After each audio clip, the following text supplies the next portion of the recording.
Hello everybody, and welcome to the stream. Let's get started. And I don't know, I can talk about what I've been up to for the past couple days a little bit, but we haven't been able to stream on the past 2 days now. Missed out on Wednesday and Thursday. Some stuff came up out of nowhere for some extra work, and it was a real tight deadline and I wasn't expecting it, so we had to forego our stream, and I'm jumping on a little bit early today because I might need to jump off a little bit later or a little bit earlier than I would normally do, so I'm trying to stream earlier. But we're gonna be working some more on this guy. I know it's been a few days since we've done this, but there are still a few little things that I would like to do. And I think if we can finish this, we can jump on to something new. If anybody joining us today has any suggestions, or I have a whole folder of stuff that we can, doodle around with or try something new with. All right, I guess let's just get into it. Let me make sure. Because I haven't actually checked that the stream's actually going here. Yeah, I think we're good. Cool. Whoop. All right. So this dude, if you guys have never joined us before, I don't have the other one loaded in, but essentially we started with a sphere, we sculpted that into a character bust, took that character, sculpted it into another character, and then that character and sculpted into, well, this guy who we have shaping up right now. And what I would like to do, I'm going to actually start straying from the concept. I would like to turn this like a little base shirt that I started building. I would like to take this and actually build it into a turtleneck, because I started to build him a little like chest slash trapezius kind of thing down here, kind of just like giving a little bit of float down to the neck. But then I realized that I didn't actually want to, so I'm deleting that. I didn't actually want to do that because I'd have to merge it into the geometry that I have here, and then I'd have to mess up the mouth. Yeah, it's just going to be a pain in the butt. So, turtleneck. Cover up the neck. That was my thought, at least. Or like a high jacketed collar or something like that. But let's get in here. Let's mess with this. For some reason, this is not symmetrical, so let's mirror and weld that. Make that actually symmetrical. Turn on my music so we can actually hear it jam a little. But yeah, how am I going to do this? There's a few ways. I think the easiest way, so this is just a thin plane. I believe this is just a plane. Maybe it's not. Can't see my polygons here. What's going on? Very strange. It does have thickness. It's just awkwardly positioned and thin. Alright, well, let's try to delete this thickness temporarily. Huh. Yes, that is very strange. I don't like that at all. Let's delete all this junk, and then we'll give him a turtleneck. So that solves one of my questions, but I'm still not sure why I can't see my actual polyframe data here. Normally I would be able to see the edges here. It's not showing the edges. Very strange. But yeah, that gets rid of that thickness, which is the main issue there. Let me see here. So look, I'm seeing the polygon frames here. So it's not the line. Really have no idea. It's really strange, like I said. Oh well, we'll figure it out later. For now, let's try to convert this into a turtleneck. Oh, that's so weird. Maybe if I duplicate this. What's going on, Craig? Thank you, thanks for the follow. Oh my god, what the... I've never had this type of problem before. A very strange glitch. Well, I'll try to... It's very hard to work on low poly stuff when you can't actually see where the edges and polygons are. I will try to do my best here. See what we can do. So what I would like to do is start taking this geometry, stretching it up, getting to a point where we're starting to get a turtleneck. And I'll have to move that inner edge in as well. This is, I might restart ZBrush because this is so annoying. Let me try moving this edge real quick, and then I will probably just do a quick restart just to make sure this isn't going to screw up anything else. Start getting a little bit of that turtleneck shape. High collared turtleneck.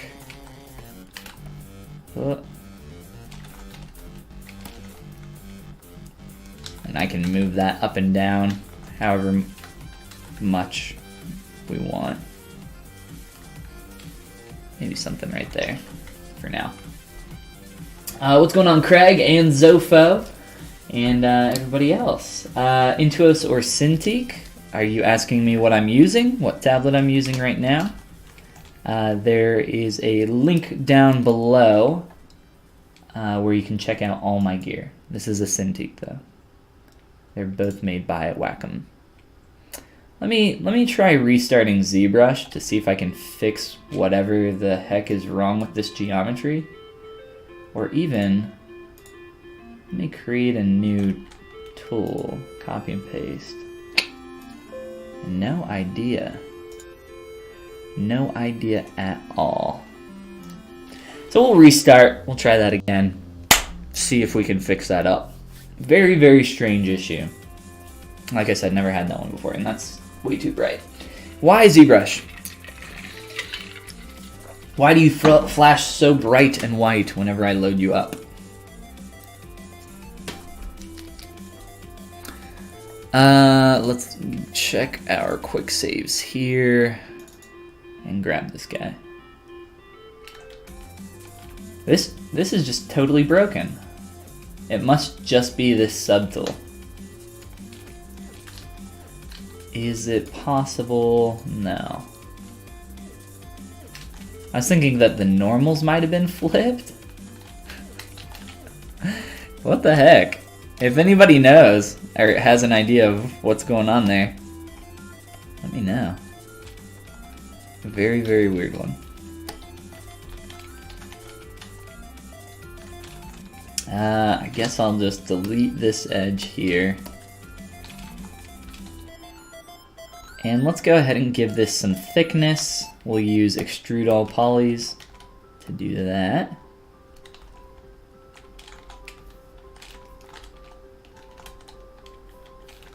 So even when I subdivide that, it's still not wanting to show. So weird. Alright, well, I guess I'll just have to make do with what we have. Which is pretty annoying, but we'll figure it out. Let's re-grab our little reference dude there. Fix all that. Whoops.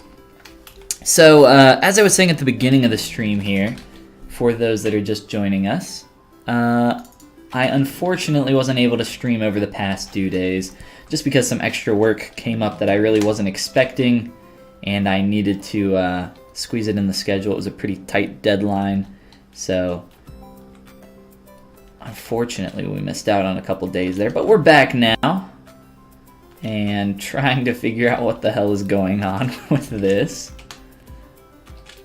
Like I said, I've experienced quite a few like really weird random glitches and stuff in ZBrush. This one's a little odd. Let me see here. I have this folder full of like little glitchy artifact things that can happen in ZBrush. Some of them I've experienced multiple times. This is one that I've experienced many times, similar to this. That mesh actually isn't exploded or messed up. Here's another version of that.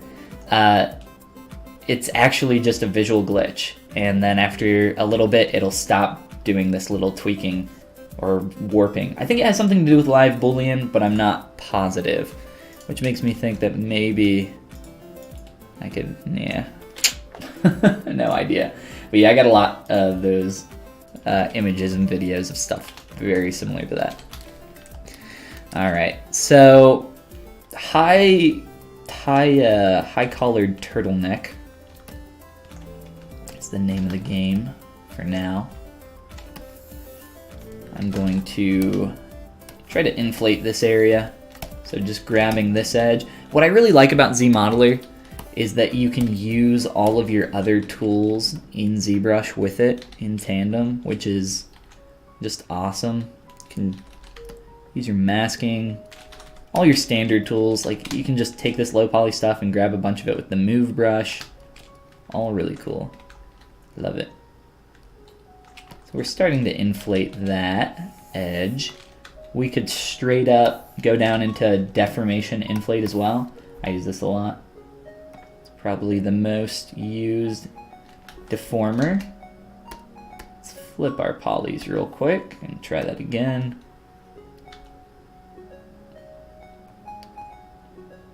Kind of like the thicker look that we're getting there. And we'll just clean up some of these edges that got a little bit messy up here.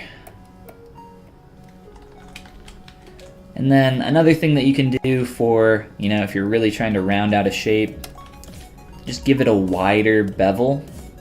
So essentially what ZBrush is going to do when it sees this geometry is try to interpolate between these edges that you have. So by beveling really tightly, you're essentially interpolating between these. It'll have that form stick out a little bit more there. But if we bevel at a wider angle, it'll help retain this shape even a little bit better and start rounding that out a little bit more controlled. And it's not going to shrink in quite as much. When the less edges you have, the less geometry you have, the more the shape will shrink in. So really just something quick, simple. I wasn't even going to close this off. I was just gonna leave that open there. I think that's a nice way to kind of terminate that end point. Another thing that needs to happen in our face is we're getting a slight, you know, I think for the most part his head is pretty straight. If anything, we're getting a slight like kind of triangular shape. I would like to take that angle and shift it in a little bit. So I want that taper to start at the top of the head and start going in a little bit. He feels a little bit just too flat, or maybe even a little bit too triangular coming out this way. I want to flip that angle, start to taper that in some more. So let's grab his neck, and we've already broken symmetry on this, so there's not a ton of stuff that I can do with symmetry.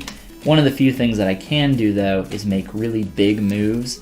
So like big stuff with the move brush is still gonna work symmetrically. It won't be perfectly symmetrical, but I don't need it to be perfectly symmetrical, just, you know, good enough. Good enough is in this case.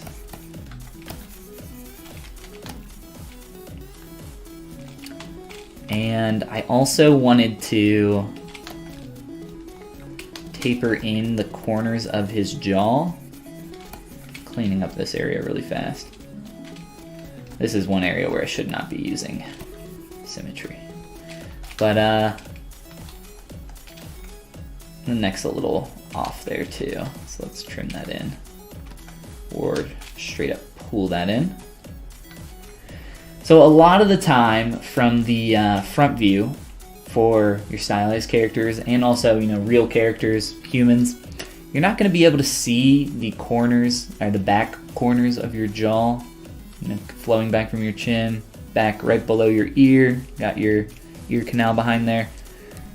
A lot of the time you're not going to be able to see this. In this illustration, I've mentioned this before while working on this character earlier, he feels very flat, like there's no perspective, and a lot of that has to do with being able to see his ears so clearly from this angle that his head's at, that's just straight up not possible. A lot of the time, you can't even see you should not be able to see your tragus from your ear because your cheekbone should cover it up. But like I said, this guy's a little pushed in that respect in terms of warping for perspective, and you'll see this very often in 2D where people are just trying to get a very specific look, and they'll push and break rules to make that happen. And often, the image will look better for it, but some of the time that's just not possible in 3D. Which is fine, we just need to figure out where exactly we need to make those sacrifices to make those things possible, or to just make it fit in 3D. Okay, so that was definitely one thing that I had on my mental to-do list. Another thing, just kind of taking a look here at the silhouette a little bit, making sure things are looking good there, and then also from the 3/4 view, let's see here. I kind of wanted to try to move this cheekbone up a little bit, try to get a bit more of a clean hit up here, and I'll continue to just tweak that ever so slightly.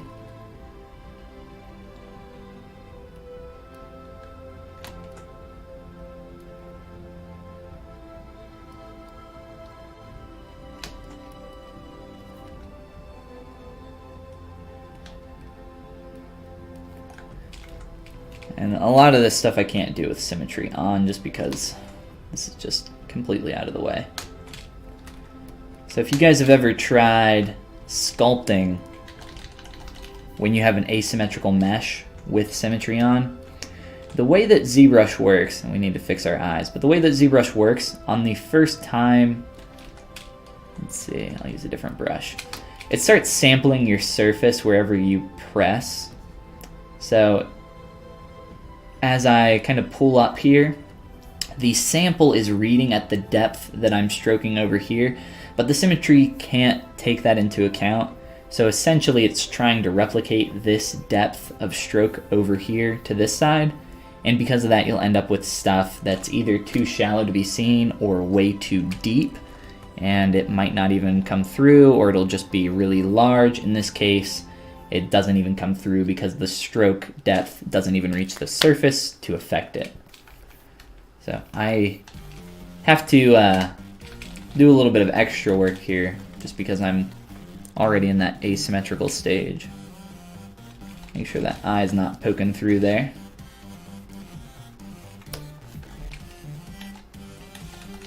Let's see.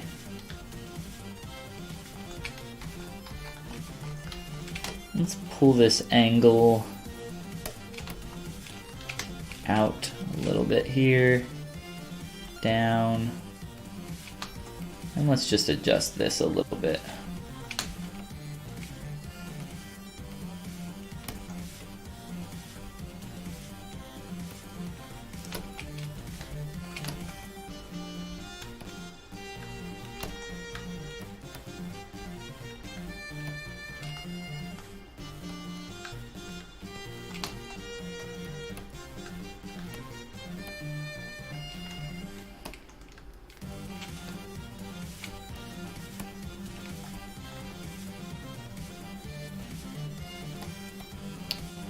Alright, that's starting to feel a lot better to me, especially from the profile.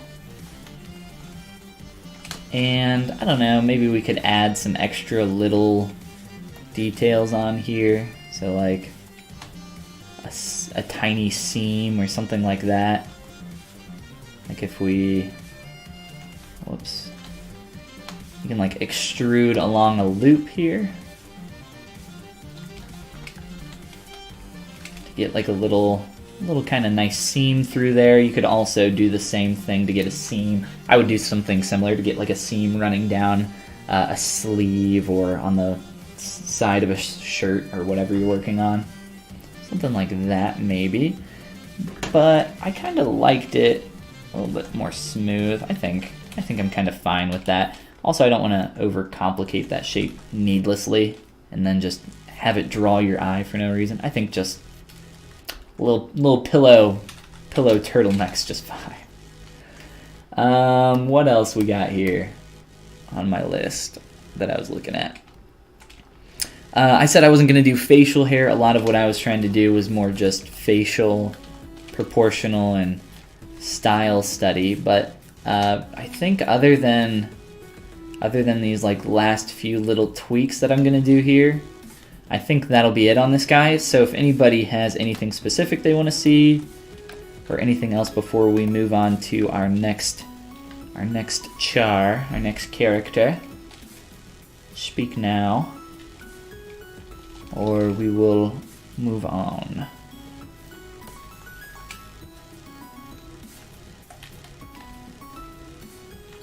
Let's see. This hair's a mess, but that's okay. It's just a blockout. Sideburns are a little out of control, I think. I don't actually know if that's symmetrical. So I just have this hair Dynameshed. If you guys missed the process for this, the video is up on my YouTube channel. Let me see here. I think I'll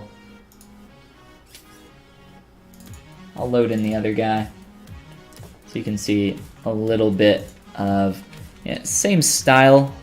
Let's see, let's fix that. Same style for the hair, just a little bit more finished, a little bit more clean. These edges are defined a little bit better. But essentially the basic practice, if you missed any of this, is create the hair cap, this basic shape here, from a mask around the head. You can extract it or create a poly group and then add your own thickness. There's a lot of ways to add thickness in ZBrush. After you do that, I just started, I think on this dude, I think I just added a giant sphere up here and started sculpting it up. And then on this guy, I added in some actual like hair tubes, is what they're commonly referred to as. I just use a cube tube or a curved tube snap brush and draw your curve out, and then start sculpting that up. You can maybe clean that up a little bit nicer so it's not twisting and everything. That's the basic process there. Let me see. Gonna soften this jawline. It's a little strange through here. A little tight.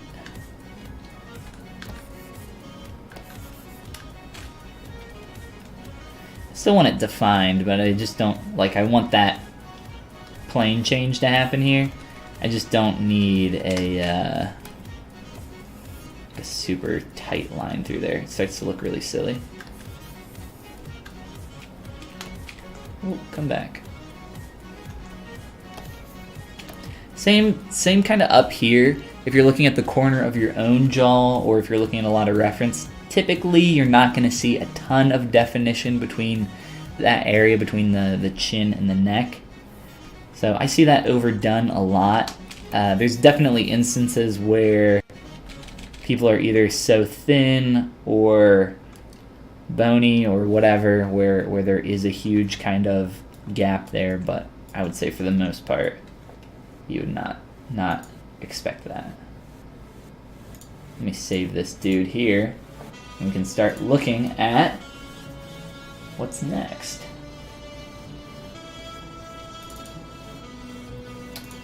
Let's see, we got our style studies.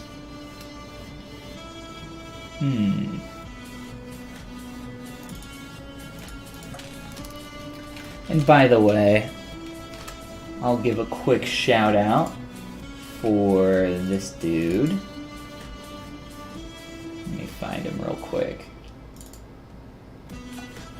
For this artist, if you guys want to check out more of his work, you can find him on ArtStation. Let me grab his name here. It's David Loya, or Loyaya? I don't know how to pronounce his name. Well, I'll drop this link once that loads up in chat for anybody that wants to check out his work. But yeah, definitely go give him a follow over on ArtStation. I'll drop that in chat real quick. Awesome artist, really strong style. A very particular style, which is why a lot of these dudes, they're not the same dude. There's some differences. Let me see if I can find some more. Even this guy and Ryu here, even Superman.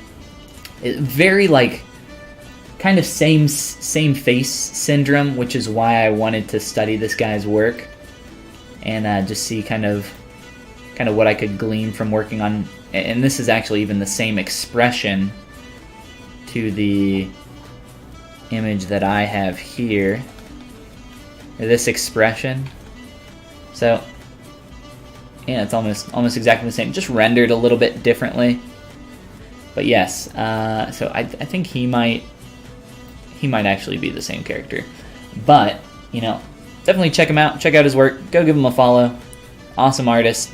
Awesome to study his work and try to learn more from that. But let's look at what we're going to be doing next. I actually have some other stuff from him. This is a female character that he has on his ArtStation. There's a bunch of different references that I have of that. So I was thinking of trying to do a female character, kind of gleaming more off of his style here. It's got a very particular style. Guys, in my opinion, are a lot easier than women, but let's see here. Another great artist that you guys should check out on ArtStation, Acel. Very particular style.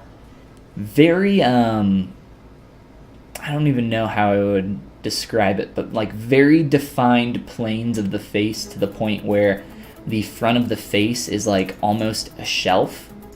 So I wanted to try maybe something similar to this, like very so strongly defined. It almost feels like this face was just like plopped on there like a mask in a way. But it looks great. It looks really cool. I'm not saying that that's a bad thing at all. But so this is an option. That female character was another option. And then Sasha here was another.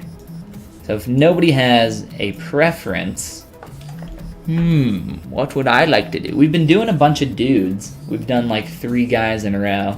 3 little male character busts. So maybe we should do a female. So, with that in mind, let's see. Here's a little bit more rendered version of his female character. I really like this girl. The reason I would mainly choose this one over doing this, I'm not sure if I really want to do this, just because it's so... it's very asymmetrical, it's pushed extremely far, it's got a lot of these awkward, hard edges. Really cool shape language, but like if you... even just looking at the jawline here, seeing how straight that is, and then we get this like wrapped curve here. Looks great in 2D. A lot of things just won't translate to 3D. So I'm thinking this gal. If you guys are cool with that, we can go ahead and get started on her. Do the blue hair, says Indy. That's what I'm thinking. Took the words right out of my mouth. Look, she's even got the same little mouth turn here. My hands are cold. Let's see. So I got a few images of this gal. Let's go into... let's crop this in Photoshop, same with what we did with the other guy there. Blurp. And, I got a bunch of these.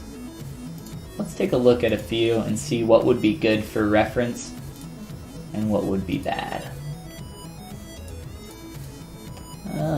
And I can kind of just explain why it would be good or bad as well. Carlos, thank you for the follow, man. What's going on? Welcome to the stream.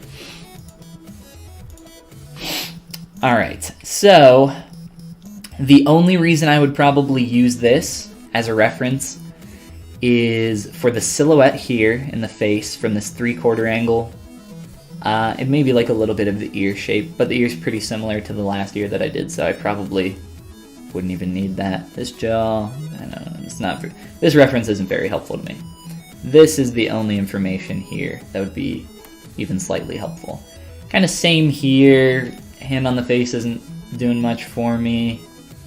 Pretty much just silhouette, but in that case, you know, the other image is a little bit better. Her neck looks a lot longer here. Not that that matters too much. This is pretty good. It's kind of, this is actually probably the best reference out of these, just because she has no expression. Face is pretty symmetrical. So let's do one of these. We'll get that hair in there. So this, I'll also grab this just because it's higher res and more defined, and I like her expression, and yeah. So we'll grab both of those. This one, not rendered quite as well. I'm gonna dump this. I don't need that. This kind of gives me the same info read on this silhouette there. So I will save this out. I'm not gonna import this though. I think I'm only gonna import one image here, and I'll show you guys how to do that as well. But let's grab this. We'll just call these ref 1 through 3. This is the important one.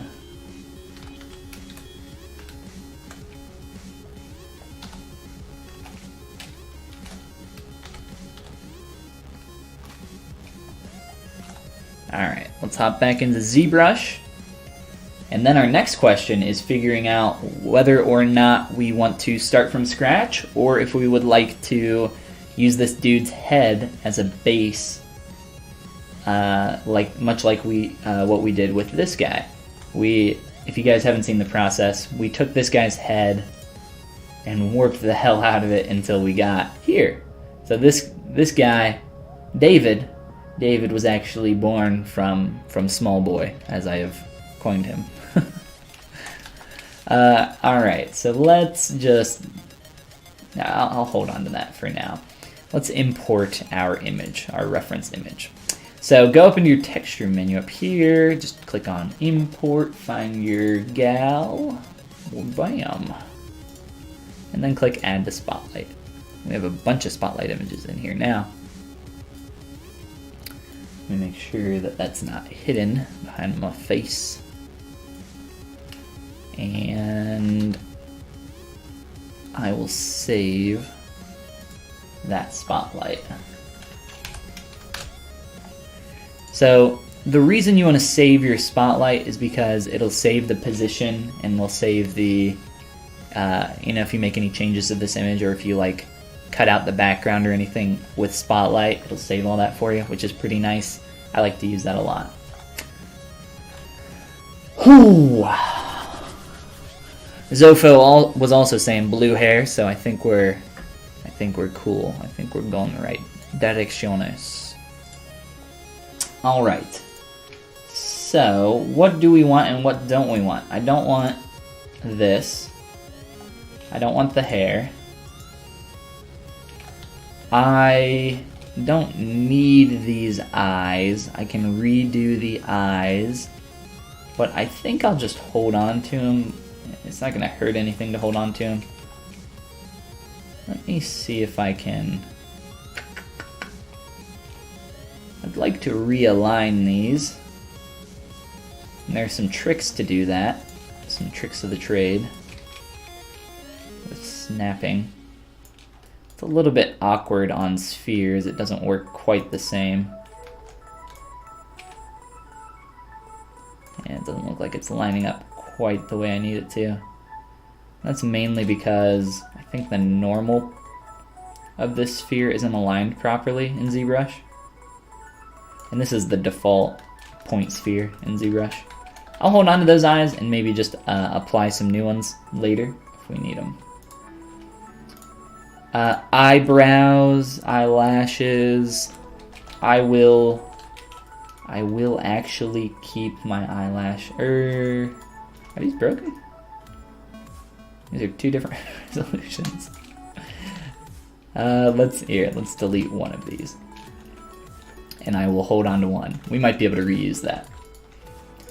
Eyebrows, we might be able to reuse one of these, so I'll hold on to one as well. I'll hold on to this one. And we'll just hide them. Alright, so how do we get from this dude's face all the way to here? It's a good question. So a lot of the time I like to start with, just a sphere and do everything from scratch, but these are completely different. I'm gonna completely destroy this face. A lot of the time it's just nice to have a little bit of something in there to work with. So the first thing I'm gonna do is get rid of my subdivision levels and then do some mirroring to get this into a little bit of a better place. Yeah, let's just start warping the hell out of this and go from there. A lot of the time I'm not going to have perspective on while I work like this, just because I'm going to work orthographically at first and then make some changes. So let's start. I'm just going to Dynamesh everything together. Get one good old poly group here, and we're going to go real low in the res.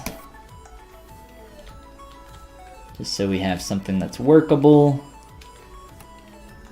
I will be completely redoing these eyes, much like what we've done with the other characters. And let me just start destroying any form in here that would be causing us issues. I'll keep... No. I will actually just straight up erase this mouth.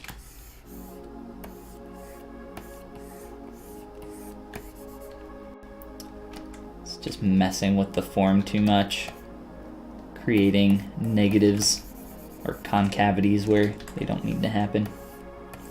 Should always be focused on the larger shapes of your, whatever you're sculpting, not just your face, but your character in general.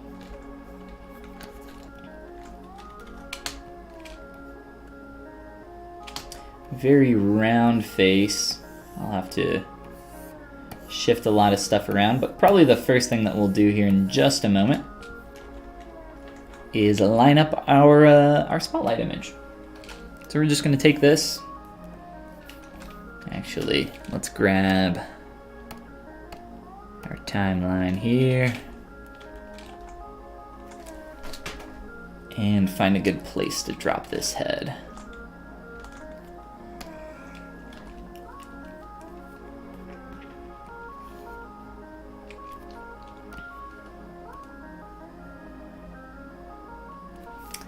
And then I'm just going to take some time to align this. Probably, let's see, we're not perfectly symmetrical with this face, which is fine. Let's mess with our opacity, kind of hard to see. I think, maybe shift this, try to recenter that a little bit there. And I think that'll be good. So now, like I said, we're going to be warping the hell out of this. Probably start by just squishing a lot of this in. And then try to find this. Or actually, we'll just pull in here along the sides of the head. Let's just try to get these basic proportions first. Our neck is going to have to change a lot as well. Obviously the side of our head too.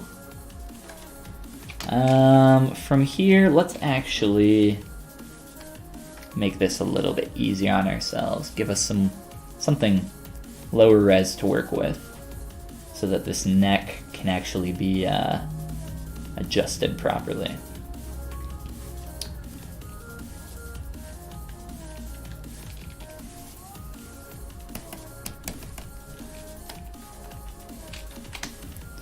Be pulling in a ton on this neck, really thinning that out. And there's some asymmetry stuff going on here in this image, so everything's not going to align perfectly. Typically when that's the case, what I'll do is try to have like a master kind of side of the silhouette that I'll go off of, which right now is more so this right side. But as long as other stuff is fitting within the basic kind of area here, we're gonna be okay.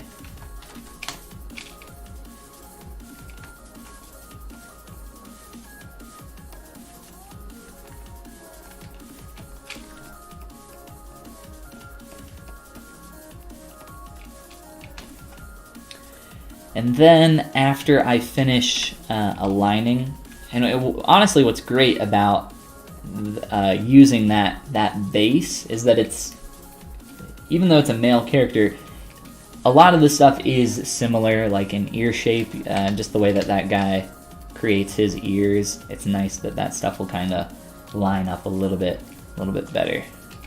But yes, let's start looking here at all the stuff that we've broken now, which is going to be a lot of stuff, and there's going to be a lot that's going to have to change. There are a lot of differences between male and female faces, in particular in the stylized realm.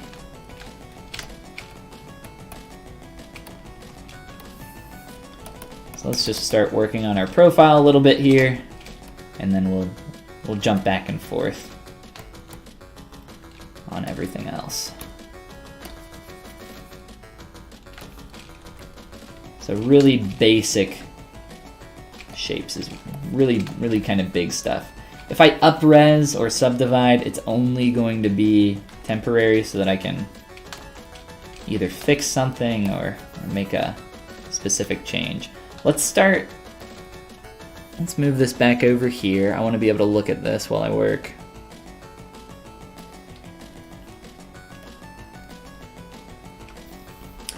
And let's start working on our face shape, just the wrap that's going on here. Typically during this stage, what I find to be helpful as well is grabbing that silhouette image wherever I threw that. So this kind of like 3/4 here. Oh boy, all the yawns today. It's been a rough week. 1 second here. All right, so this is the shape that I'm looking at. And that's, what this is telling me is that the highest point, or the furthest kind of hit point out that's going to need to happen, is going to be on a low resting cheekbone into a rounded kind of cheek shape, which is a very kind of standard kind of stylization that I see a lot. So we're going to try to capture that major turn here first. And it's not an easy thing to do as well, just because you're kind of anatomically breaking a lot of stuff. But at the same time, it feels wrong a lot at first, and I'll show you maybe some specifics here. But like in the jaw, like you really want to try pushing that corner of the jaw in. You cannot see the corner of her jaw here. And if you look at a lot of Disney characters, it's actually very, very similar. Start getting that. Probably start adjusting width of nose and everything else here. She's got a... Seems like this is gonna blend down a lot more. This nose is gonna be less of a thing. Let's start pushing that in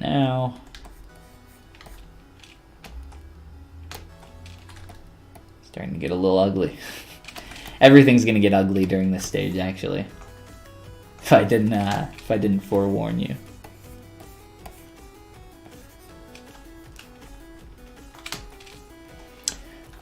Chin. So following this angle downward, this slope, chin's gonna come to more of a point. She still has the roundness there, and I can tell without even a profile, just based on the way the light's hitting this, and also this shape here. He's kind of dug in those corners that you would have underneath the bottom lip. They're a little strong, and it kind of makes it look a little bit more masculine in the chin, and I'll probably try to tweak that a little bit here in 3D. We'll see once we get to that stage. That won't be for a while though, so we got some time to think about it.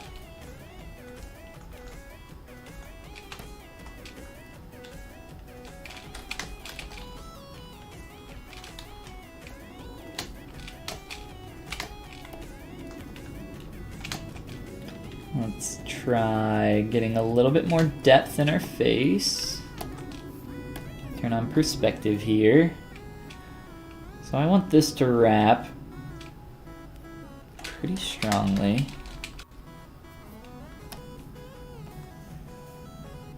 Trying to see where I want this hit to happen.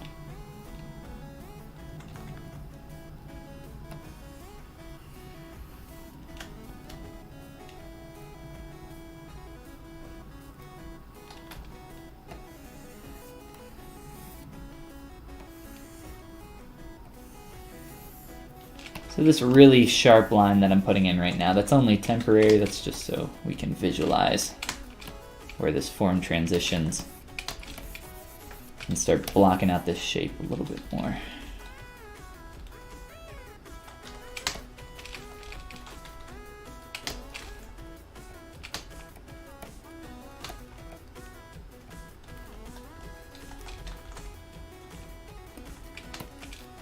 Doing this all from scratch is awesome practice if you guys are looking for some additional practice, which I don't know, I'm always looking to try to practice stuff from the get-go, because honestly that's the hardest part of any of this. Having a little bit of this form already in there is pretty helpful. It can kind of speed up the process by quite a bit, depending on how slow you are. And I'm a pretty slow sculptor. Let's see, grab our image back. Now, welcome everybody that's new and joining us today on our Friday morning stream. It's a little chilly here. Hope you guys are doing well though. And if you don't know who I am or have never been here before, my name's Ben, or you can call me Follygon, whatever works. We just kind of wrapped up at the beginning of our stream. Well, let's see, I should have the undos here. What I should have done, I should have taken all these characters and saved the undos so that I could have like warped between them and made a cool little video. Maybe next time I'll do that. Or I could start doing that now, I guess, if I save them. I'm not really too worried about it, but that would be fun to do, like a little time lapse of transitioning between all these faces with the same geometry. If you guys have seen my styles of time lapses before. But yeah, as I was saying, we're just doing some doing what I'm calling style studies of a few different artists.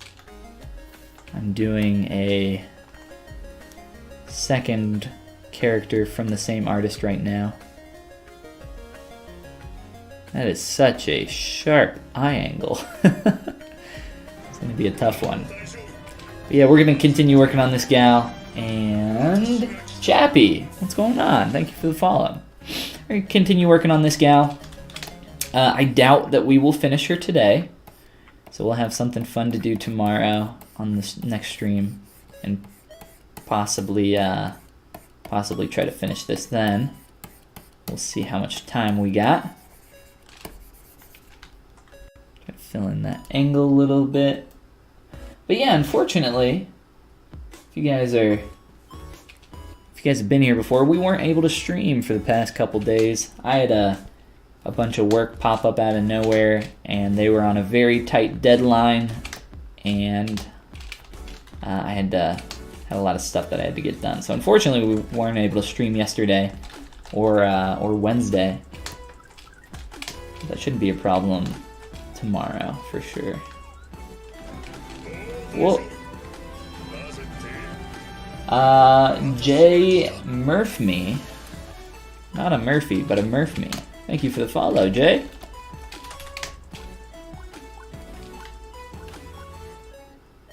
I'm trying to work on that silhouette still.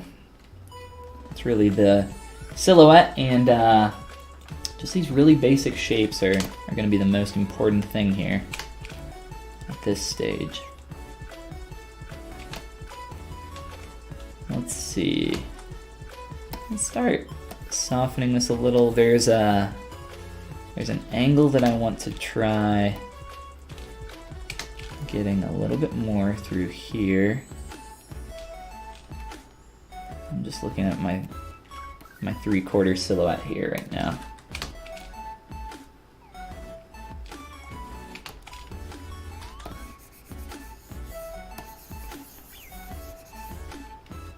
Honestly, if you don't get this stuff early on, you're going to end up needing to break stuff later, and you don't want to create more work for yourself.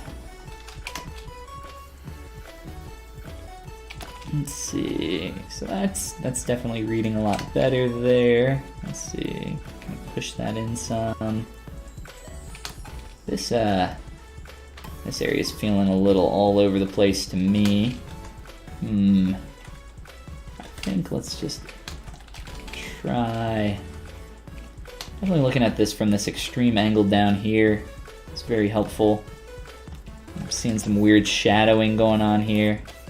A lot of stuff that we really want to avoid. Kinda okay with some of that swoop there.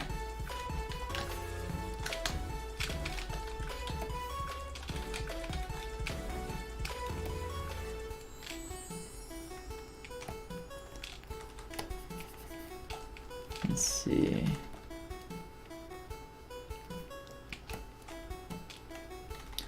Trying to get that all to wrap really nicely, and then starting to get this angle here, which is what I'm looking for next in the silhouette. Let me see. I'll probably exaggerate her little nasolabial fold here real fast, just to try to get this to turn a little bit more. That's not the correct angle that I wanted. Alright, so this is what I'm looking for in the 3/4 silhouette. So we got hit, down, hit at the cheekbone, and then a little bit of a convex turn there. So that's kind of what I'm looking for there. We're pretty close. And what I'm going off for that is this image here. Come down, got that cheek, a little bit of a convexity there.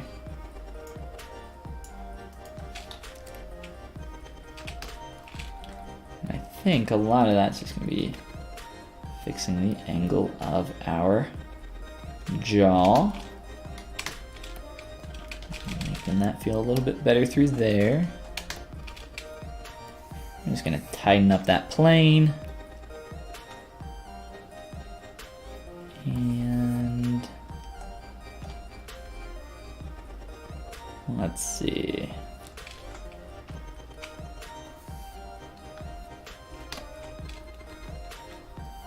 Let's realign some stuff and see how that's feeling now. See how that's lining up. Like I said, definitely exaggerating that just a little bit here to get that surface to turn the way I needed it.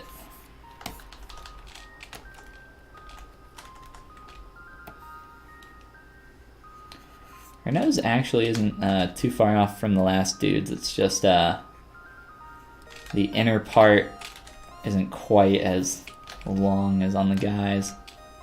He's got a very rounded nose up top as well, so I'll probably fill in some of this volume to help round that out. Get that feeling a little bit better. Honestly, it's like even maybe a little bit more.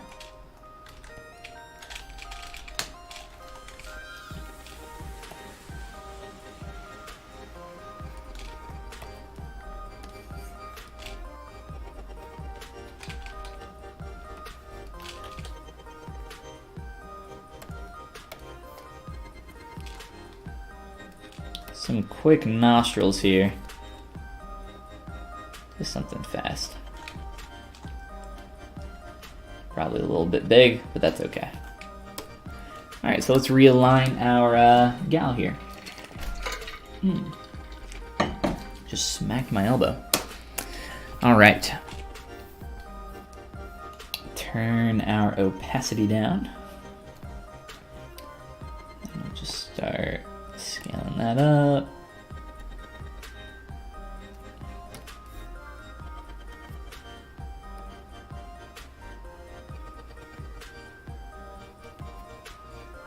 Let's see.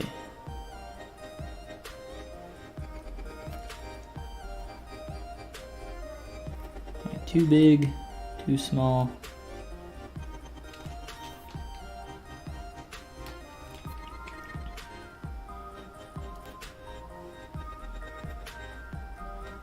I'm gonna try to realign my right edge.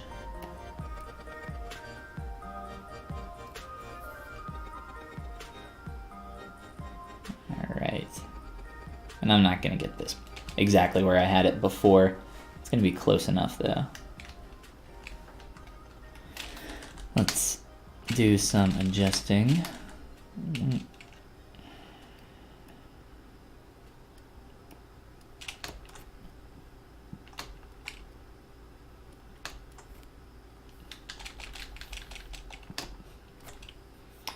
And then for our eyelids here, what we'll do, I want to try this. I don't normally do this, but I want to just try blocking out a quick little mask here. Just for that shape, real fast.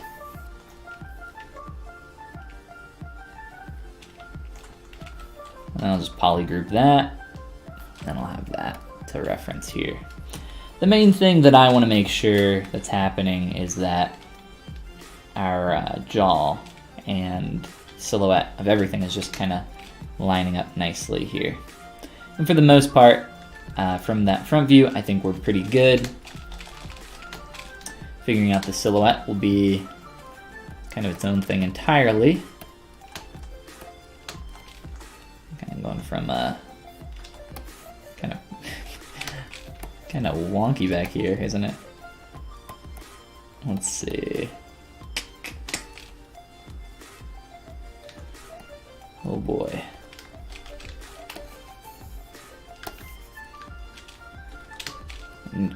Man, stylized female character heads.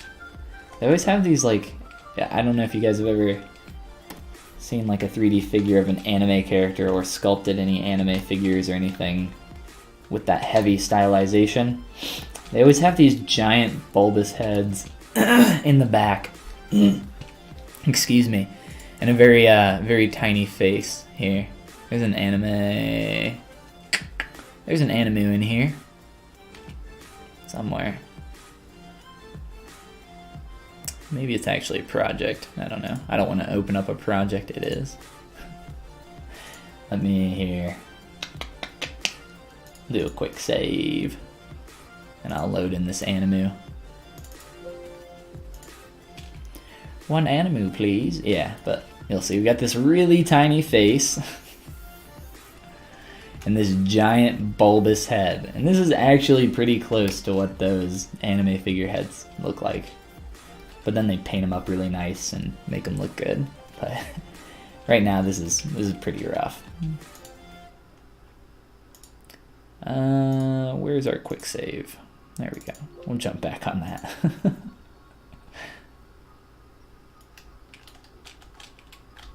Oh no, did that mess up my poly group? What the heck, man? That's not cool.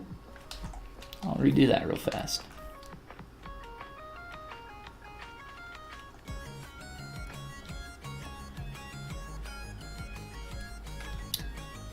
Oh, perspective's on. You do not want perspective on.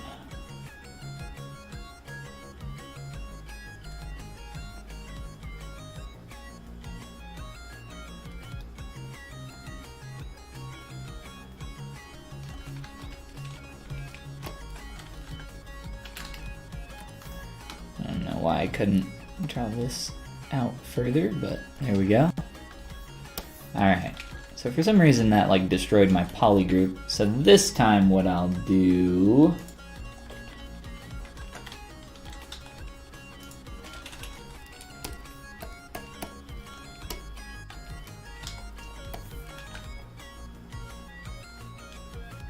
just gonna push that in. And we can grab our eyeballs here. They seem a little big, don't they? They're probably not all that far off how big they should be. Eyeballs in the head very often smash together for stylized characters, just because if you want to keep that roundness, they have to be extremely large.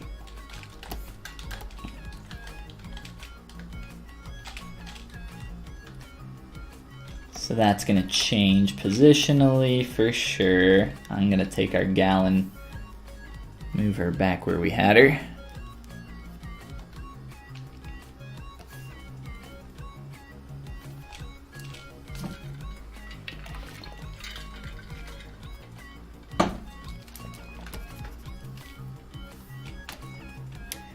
And then we're gonna have to make some plane changes here.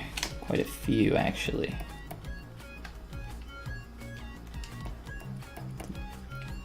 This is always one of the toughest areas of the face to figure out, right around your cheekbone, lower eye, and then flowing up into the eye. All that's never easy. One thing that always helps me though is just knowing the silhouette, the internal silhouette that I'm looking for, coming down from the eyelid around the cheek and then out down through the chin. Knowing that in general can just be helpful, but we're still gonna have to probably do quite a bit of finagling around here. Just to make sure we get enough face wrap and everything is looking good in that respect. Making sure that we're also getting enough volume all the way through here, which it maybe looks like we're getting a little flat, but we can always take a look at that later. Let's continue to push this in. And let's see. Now these aren't going to be our eyelids at all. I would never do something so dirty. Look at that, it's all a mess. I'll apply the eyelids much like we did with our other characters and make that much more clean and controlled. Let me see where this gal. Kind of just looking at this angle, how that's flowing up here. It's gonna have to shift back some, can already tell.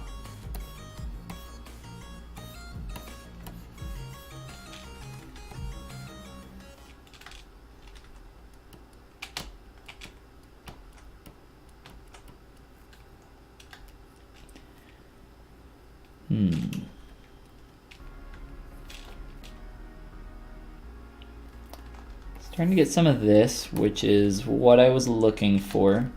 Maybe not to quite to the degree that I have. I want to start making sure that I'm going to have enough mouth wrap here. A lot of the time, and actually we will do this for this character, I'll put a cylinder in the mouth, and that just makes it easier to figure out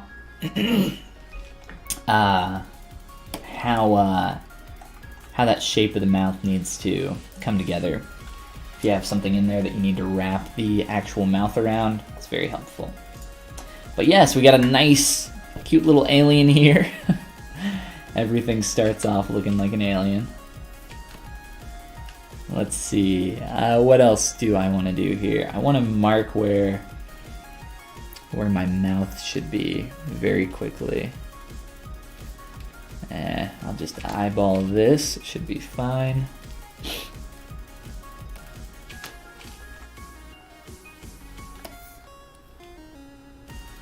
A little bit higher than what I would think here. And then coming out to about the pupil, beginning of the pupil there. So just for placement. Whoa. What's up, new? And welcome to the stream.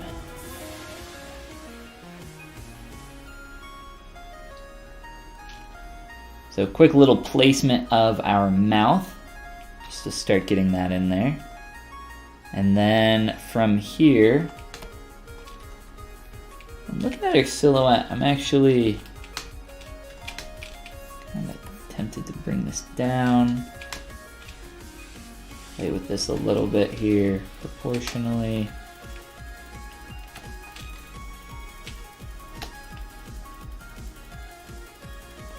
Making sure that I'm getting this hit in the appropriate place here. Move our light source.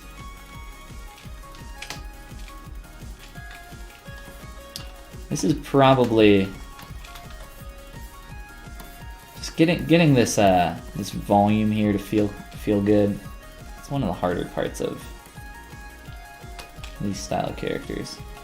Honestly, I think that's why a lot of female faces in this, at least in the stylized realm, are more difficult than males. All these rounded, soft, volumetric shapes that's feeling a lot better. That are really hard to gauge. Everything just feels very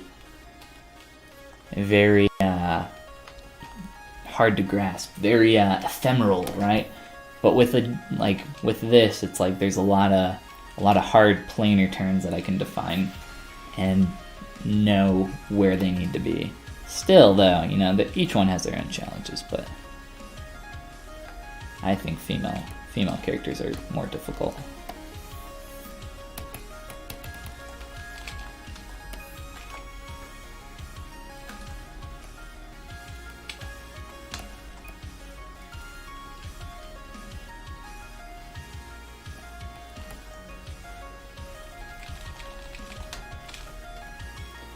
Alright, let's continue here.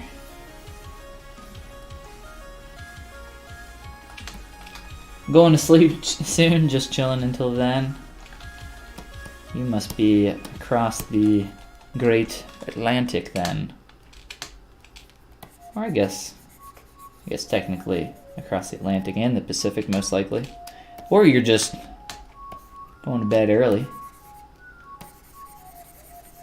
My brother-in-law works like third shift essentially, time frame. I think he's been working lately from like 2 a.m. to, I don't know, but getting up, going to work at 1 or 2 in the morning.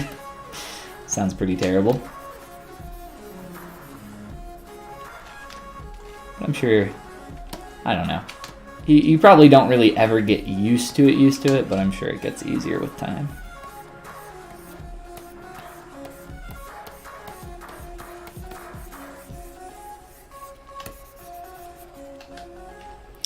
Alright, now at this stage, I would probably start applying the beginnings of our eyelids, as well as chopping up our mouth so that we can get in there. We're still feeling pretty rough in this area. I'd like to do something about that. Let's see, do I have an image of her face from the side? Really the closest thing I probably have is this, to get some profile volumes. Not super helpful, if anything, kind of that highlight informs some of the way that that shape should turn.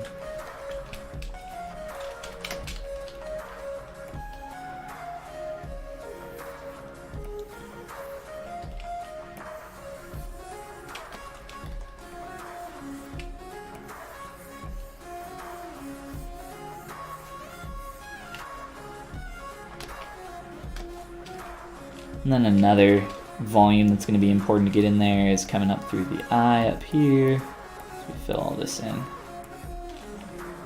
I think that's kind of what we're needing next here. Those corners really, really come down far, don't they? We'll have to figure out this eye here in a little bit.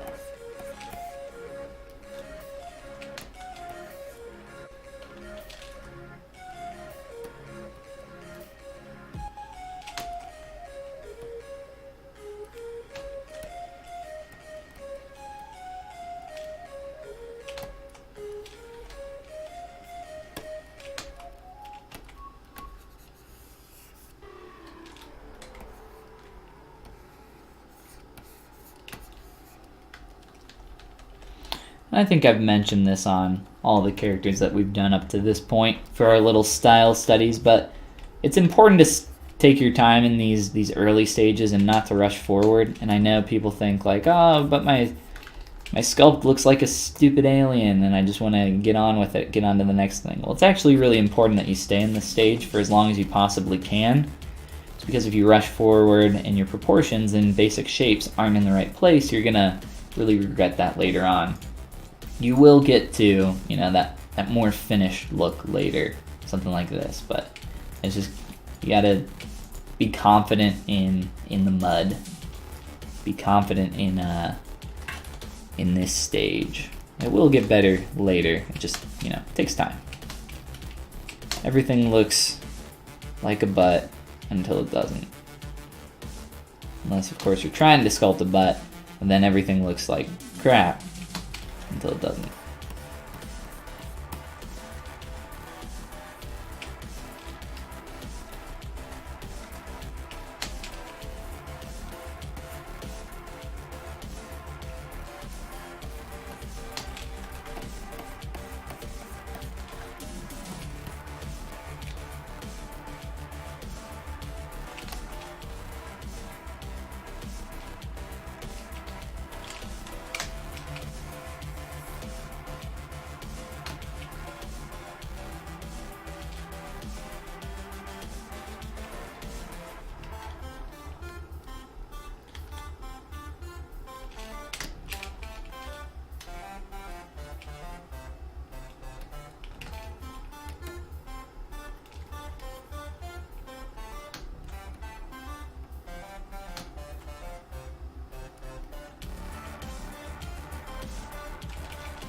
Also, shifting that light source around is pretty helpful. Or, you know, switching your material is something that I'll try to do sometimes. For the most part, I really like my material though, so I try to stick with my black and white clay. It's just a nice sculpting material, which you can conveniently get on my Gumroad. Link below somewhere.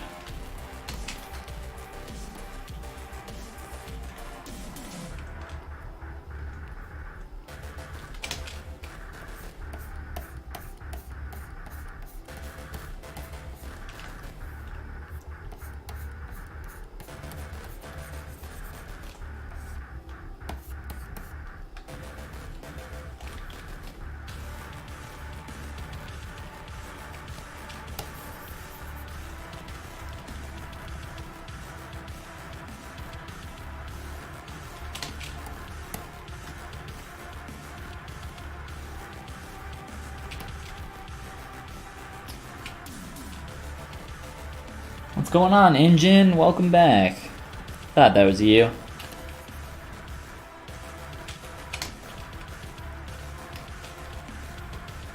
Yeah, the midnight shift life? Oh no. Hey, Engine, thank you for the sub, man. I appreciate it a lot. It's unfortunate that we weren't able to stream for the past couple days just with all the extra crazy work going on, but that's really cool of you, man. What's going on with my little... There we go. My light was freaking out there.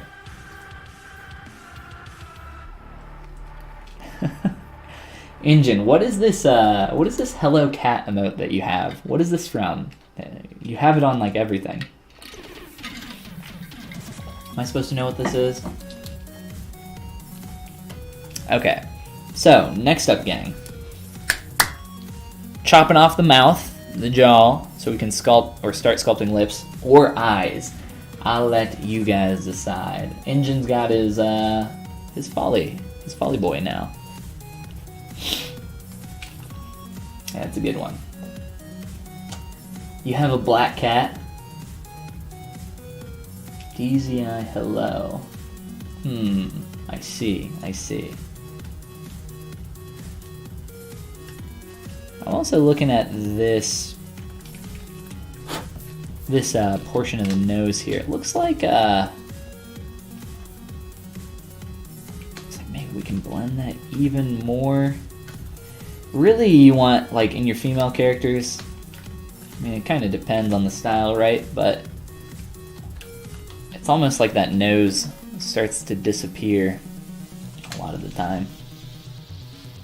One thing I'm going to try getting here is a little bit more face wrap between our eyes. The corners of our eyes, honestly, so this angle is super sharp, but if we look, flowing right through here, makes these eyes super appealing. Just getting these internal silhouette lines that are we somewhat pick up on subconsciously, but knowing that they're there and being able to put them in there is all the better. I'm just gonna try fixing some of this from a planar standpoint. I really think that's starting to feel better already, even just those few marks.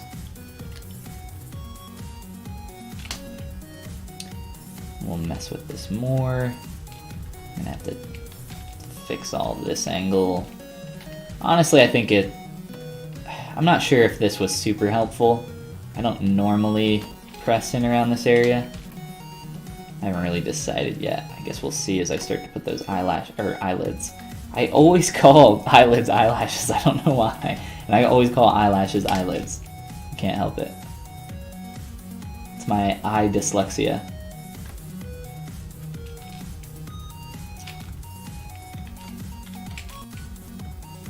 Try.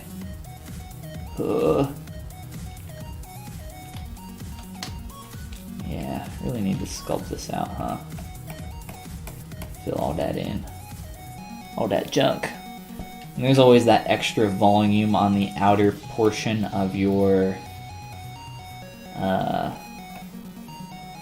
eye area, your eye frick. There's a fat pad up here. I'm trying to concentrate. Give me a second. Stop laughing at me.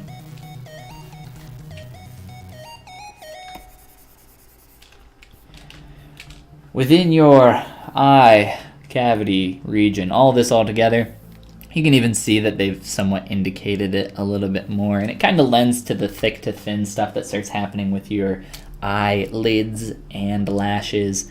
Around the top lid there.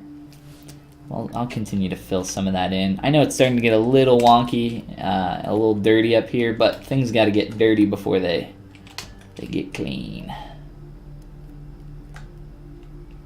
What's the one dude's name? Mike Rowe, the Dirty Jobs guy. I feel like that's something he would say. Got to get dirty before they get clean.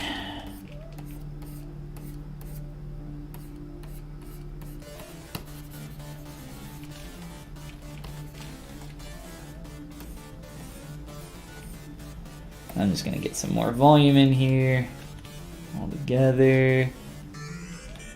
Make that feel a little bit better.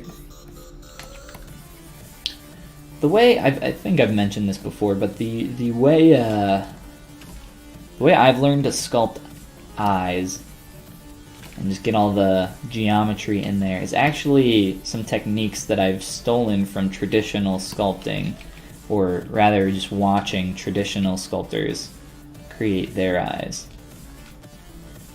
And the way that they do it is they start by shoving in their like marble or whatever fake eyeball that they're putting in there, and then they'll attach some tubes of geometry around that and start shaping those up. Or not tubes of geometry, but tubes of clay or wax or whatever, and then they will start sculpting that around the eye here with that already in place, which is a really cool technique, and it's kind of helped me a lot.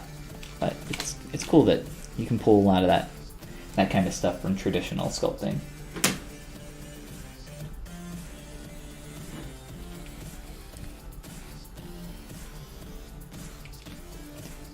Is that feeling right?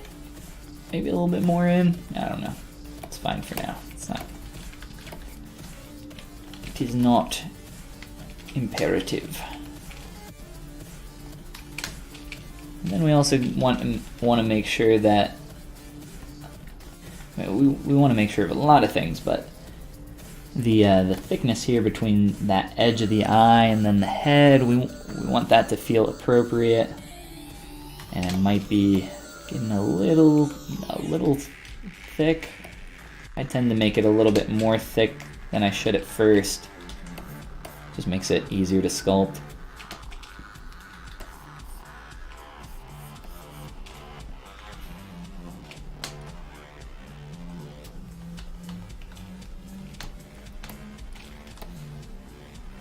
I'll try. Just try pinching that in some.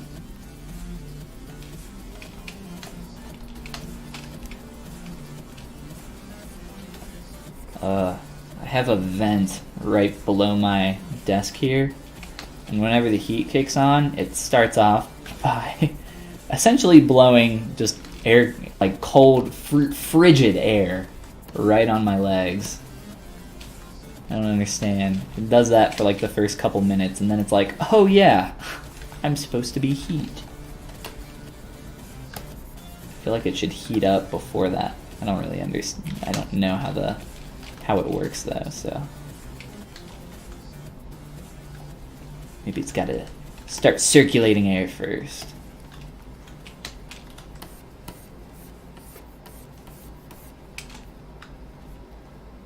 All right. That is starting to feel a lot better in here, so I think we're at a place where we can add in our lids, or start adding in the geometry for our lids, but we can also split off our mouth. So I want to do that since our mouth is pretty much just a big old line down here. We've neglected it, so let's do that next. I'll try to get in here early next time. Good night to you as well. I'm not going to sleep, but you go get some rest, man. Sweet dreams.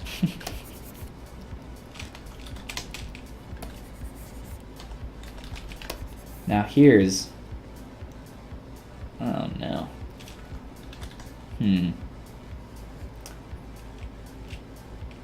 So typically on masculine characters, I'll try to turn that edge right around here. I think I'm just going to soften this around the chin. This will be easier to do once I start actually defining those lips and getting that lower lip. So let's just hold off on that. We'll wait a minute.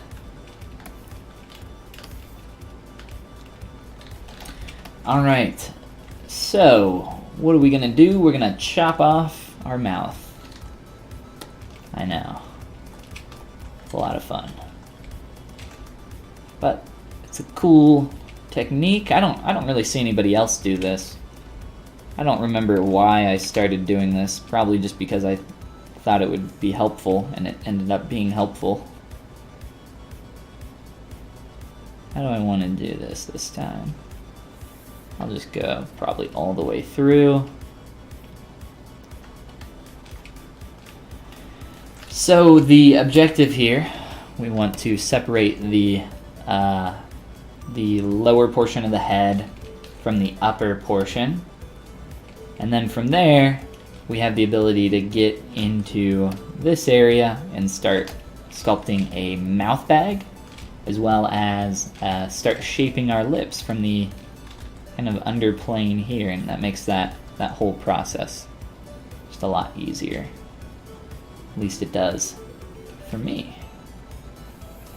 I'm the one sculpting it, so I guess that's the way we're doing it. Let's start by just basically creating a really simple mouth bag here. I would like to make, so I've been having some problems here. I think if I maybe change the shape here and make this quite a bit more thin, or like taper in, I think this will help later with the corners of the mouth.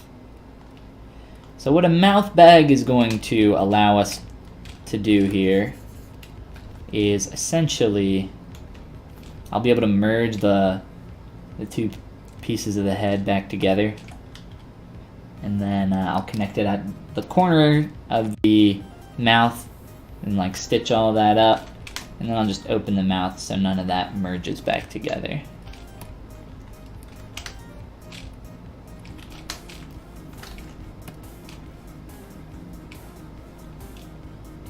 Indy also chops off his jaw. Well, there you go. There's somebody else. Jaw slicer. Ark says never thought of doing it that way before. Pretty much what I do on all characters. Occasionally I will just push in a hole and then start doing it that way. This way is just a lot more controlled.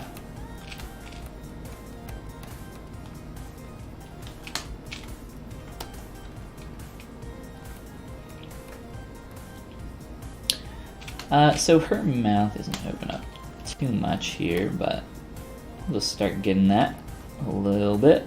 And I'll typically make the corners of the mouth a little bit wider than they need to be as well. Let's get a cylinder for our teeth. Our teethers. Oh no! Help! I'm yawning uncontrollably.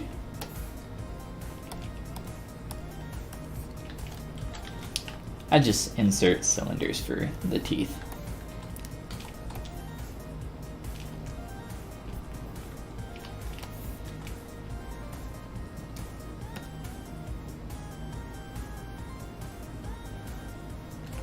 Wait, does that...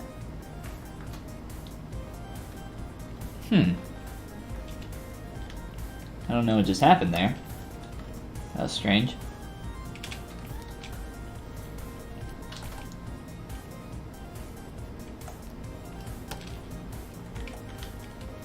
Got lots of weird little glitches going on today.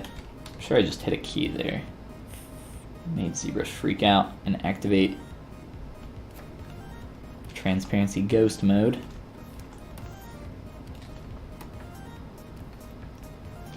Man, aren't those some fun choppers?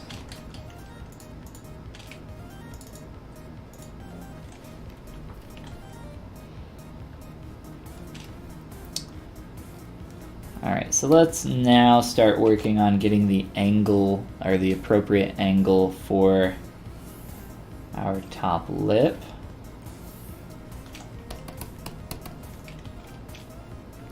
And I'll talk more about this once we start getting the shape here a little bit better. That's going to need to push in quite a bit up here along the nose. It's coming, it's like sticking out super far.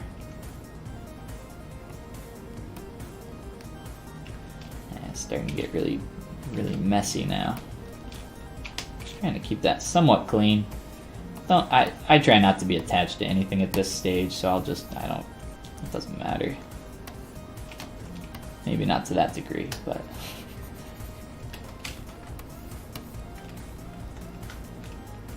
it makes things so much easier. Thought I was the only one that did that. Well, there you go.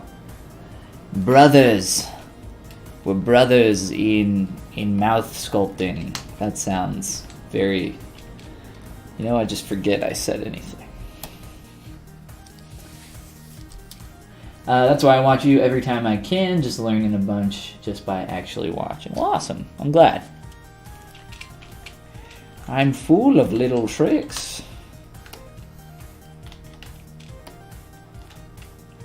I actually developed a new trick on my last job, so like I said,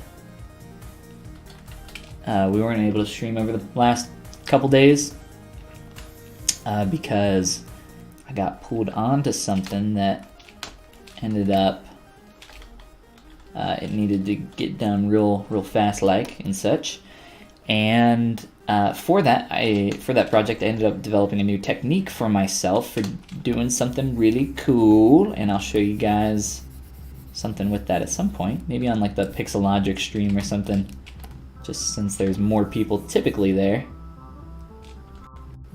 I'd like to share it with more people if I can. I think it's a pretty cool technique and I've never seen anybody do it. It involves live booleans and some cool stuff, but I'll talk more about that later.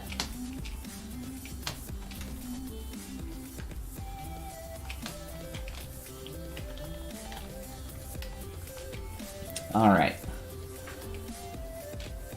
Let's look at our lower portion here. And this is, so I'll typically do the chin and the lower lip at the same time, or like work on them in tandem, just because of the nature of your lower lip and chin. The forms all kind of work together in harmony, and it's hard to make one without the other, in my opinion.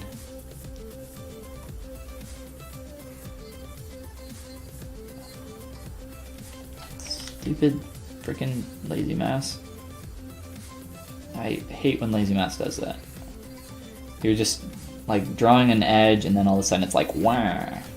That sounded a little bit like Wario. Wah. Alright, so you start, I start by just like defining this gap here, and this is essentially what's going to be the point where you have like this little under, or like dip in under your lower lip, and then your chin kind of has this shape to it. Wah. Like this.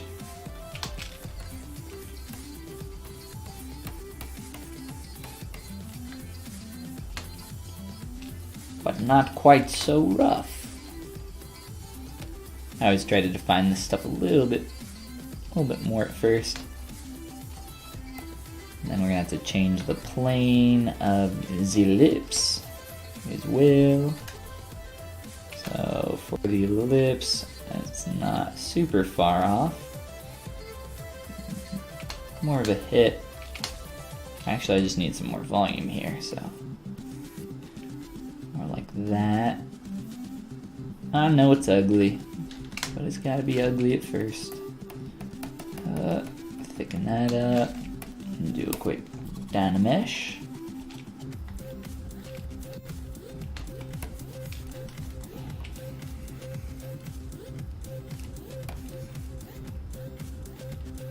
Getting there.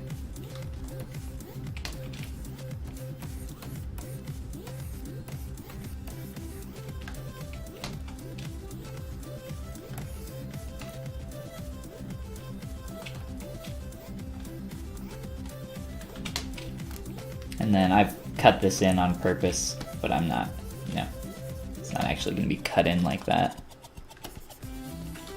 Or at least not to that degree. So I've exaggerated a lot of this just so I can figure it all out in my head and then start getting everything in there, but it's still not quite there. So with your lips, let's see, let's inflate some more around here and here. Hold on up. keep messing with that. Whoa. Let's see. Hannibal, welcome to the stream, or welcome back, man. Hope you're doing well.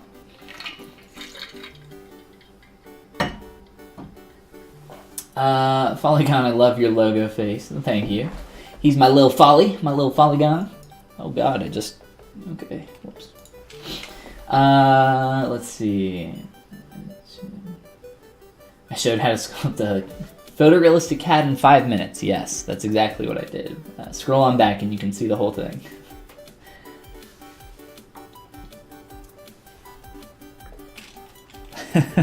Stop teasing. He's just razzing your berries. That's a thing that people say, right? Razzing your berries. Just razzing your berries.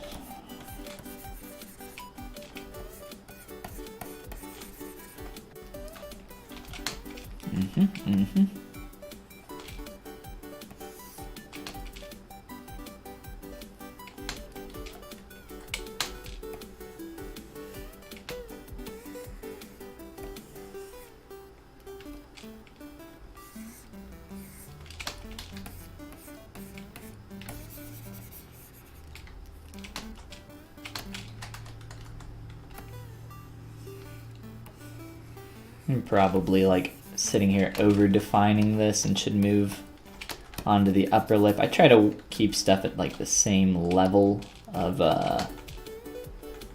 completion as I'm sculpting, so one thing doesn't get too far ahead and then the other things look left in the dust. Essentially why I started doing the mouth, because all we had was like a little line down there, so we needed to put at least something down here. At least split off the jaw, the mouth, the plane.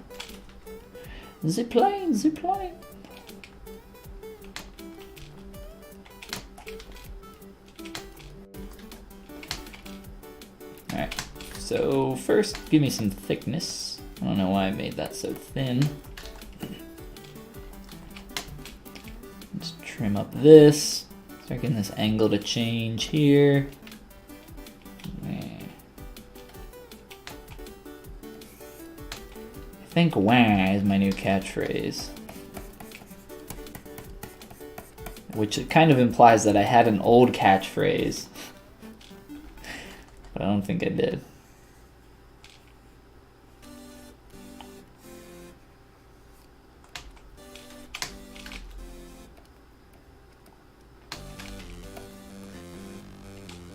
Oh boy, getting real something.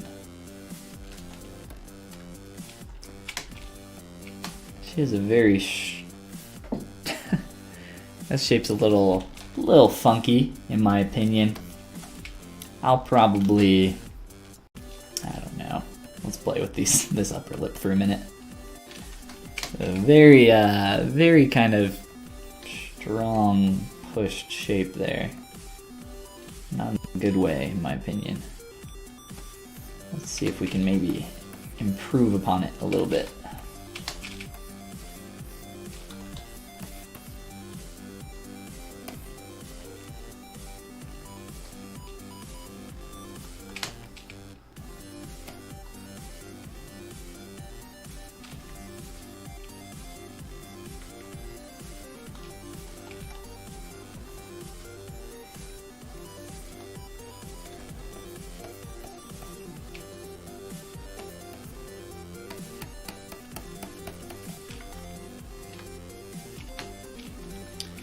Let's just really define these up, just like what we did with the lower lip, essentially.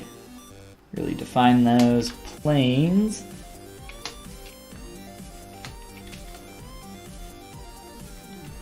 Really push that.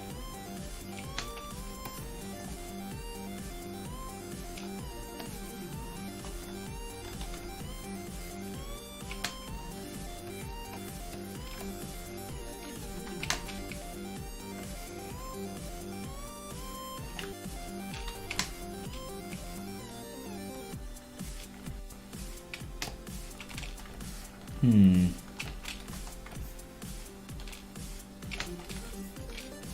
don't really want to define this that much.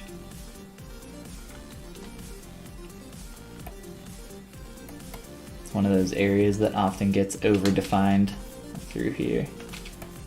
You'll see like this huge like dip in here. It's just like not necessary.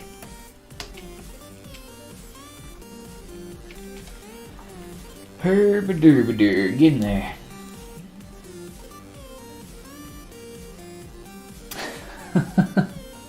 He showed how he approaches mouths, maybe in prison. That's pretty good. These two parts are currently Dynameshed. They weren't always Dynameshed. They were originally the head of a male character, though.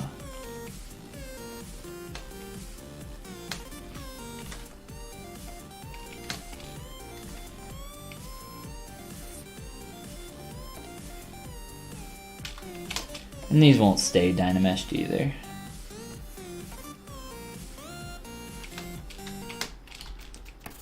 We'll jump out as soon as we can.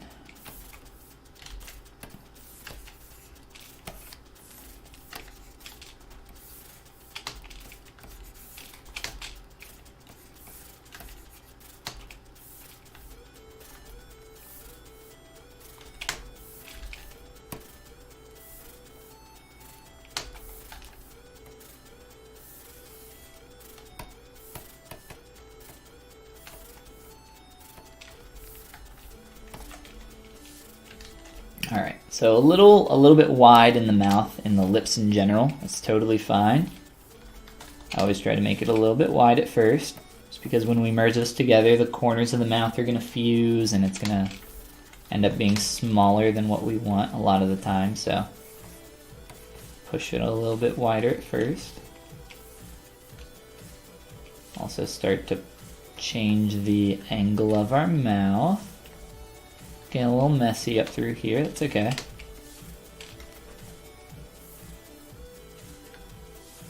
It's just, so some of the main things I'm looking at, kind of in the silhouette, that lower lip is sticking out a little bit too far and the upper lip maybe isn't sticking out enough. And I'll just get that feeling a little bit better. And then we'll merge these together in just a moment.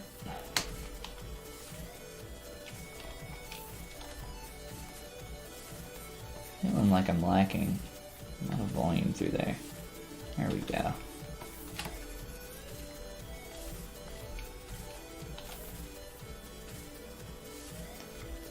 Let's also fill all this in here.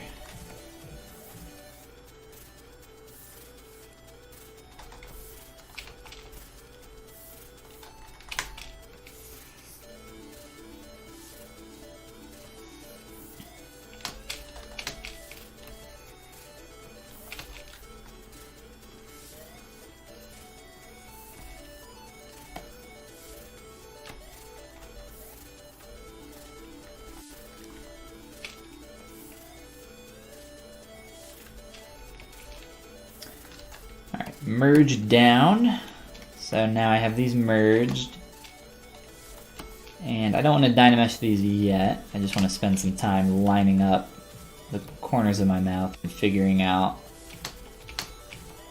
how I want that to merge there. Let's push this open some more.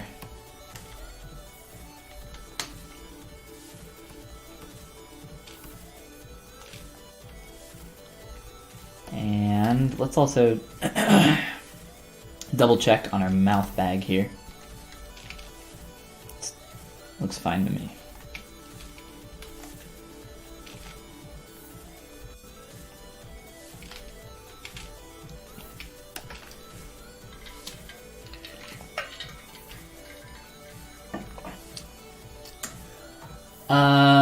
SSD, what's going on? Welcome back. Already on to another one. Quick with these ArtStation busts. Yeah, I kind of screwed up on this one here. Well, our material, I should fix that real quick here. But yeah, this dude, got this dude, there's even another one, but yeah, he's looking fun. Let me save him. I'll re-save him because he got messed up there. We need a name for blue hair. What's blue hair? What's her name? Who's she gonna be? I don't know why, I'm feeling like a Melissa, something. You guys are better at coming up with names than I am. We got a group think this one. What do you guys got? No gravy. No gravy this time. We're not naming her Gravy again. Scribble Mesh, thanks for the follow. How you doing? I let you guys name the witch. You ended up naming her Gravy. It's not happening again. No, not Gravy too. Alright, let's try merging these. Whoa, way too high. Just call her Blue. Miss Blue. Sounds like a clue name. Like Mr. Green and Professor Plum. Lady Blue. Miss Scarlet. Alright. Let's see here.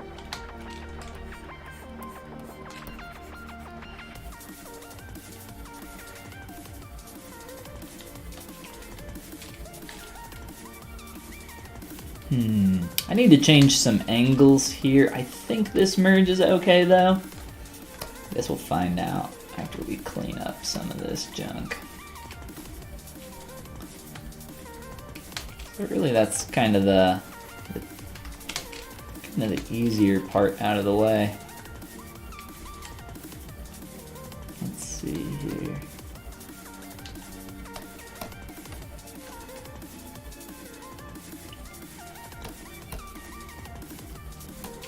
Yeah, I think our mouth bag's really messy in there. Oh geez. Here, let's let me trim some of this up. That's just gonna cause issues later on that I don't want to deal with.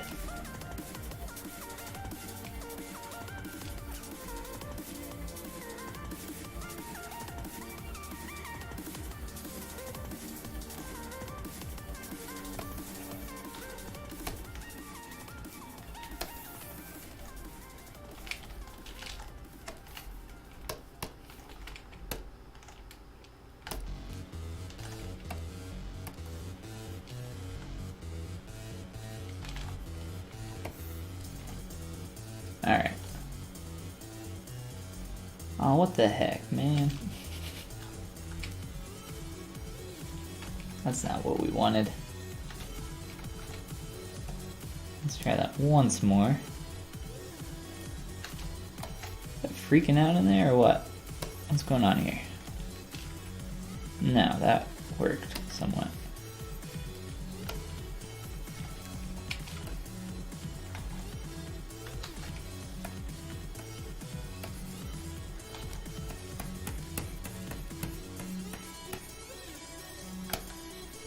I'm just inflating this mouth bag really quick.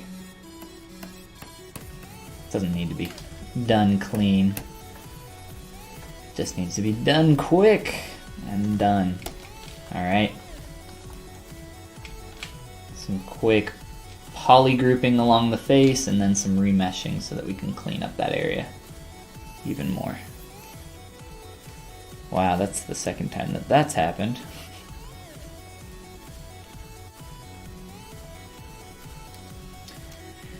Jessie B. Is Jessie B someone I should know?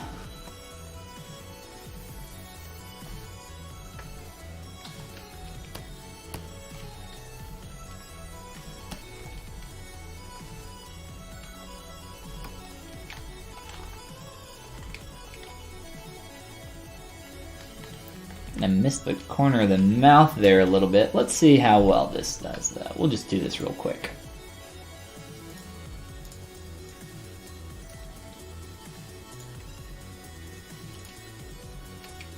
I just need something fast. Something fast and low res so I can manipulate that area. She's pretty close to Jinx. A little bit. Jinx is always changing her hair color though, isn't she? Or does she have pink hair or something? Maybe I'm thinking of a different character.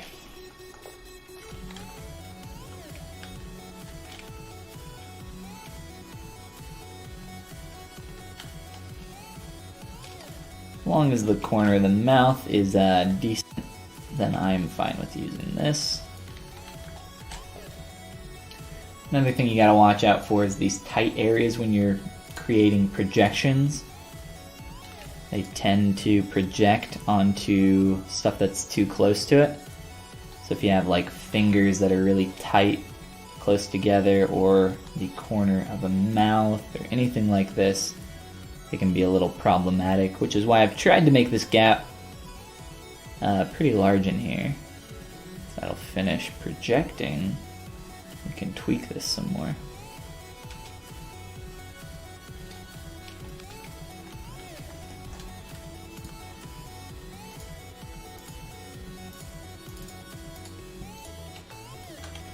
Alright, so perfect.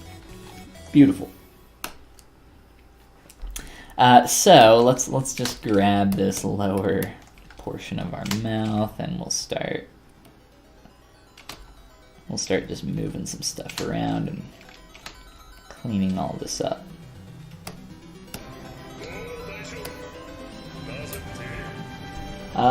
Vic Big, thank you for the follow. Big G, what's going on?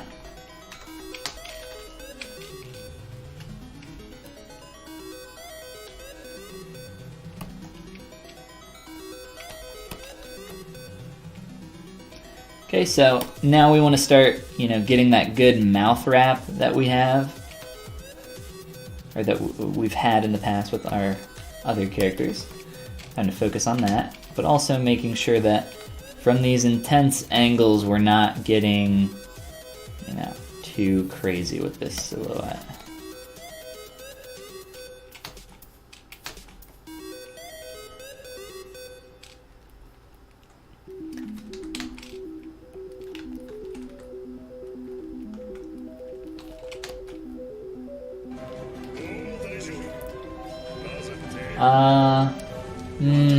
Art Raku? Art Rack. Welcome. And thank you for the follow as well.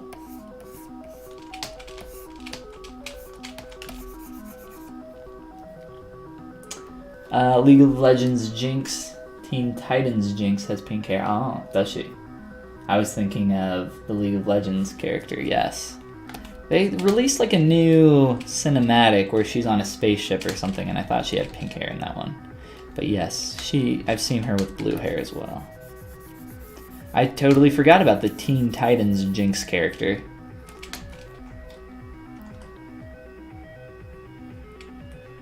And Pokemon Jinx. That thing is a monstrosity, and we should just forget that it exists. That Jinx and Mr. Mime were like made for each other. That's a match made in, well, not heaven, but probably hell. They are disturbing.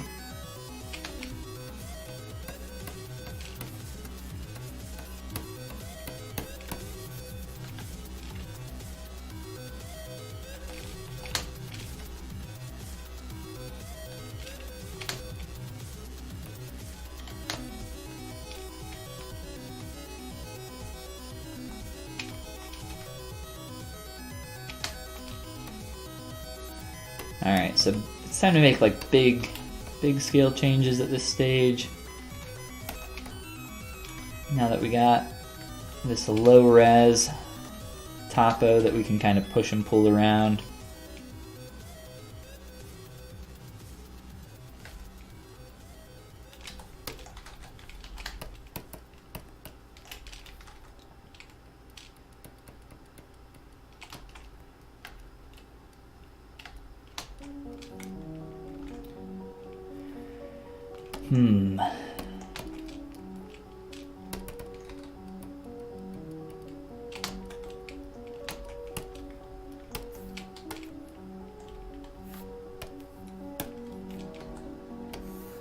Let's go a little bit bigger here.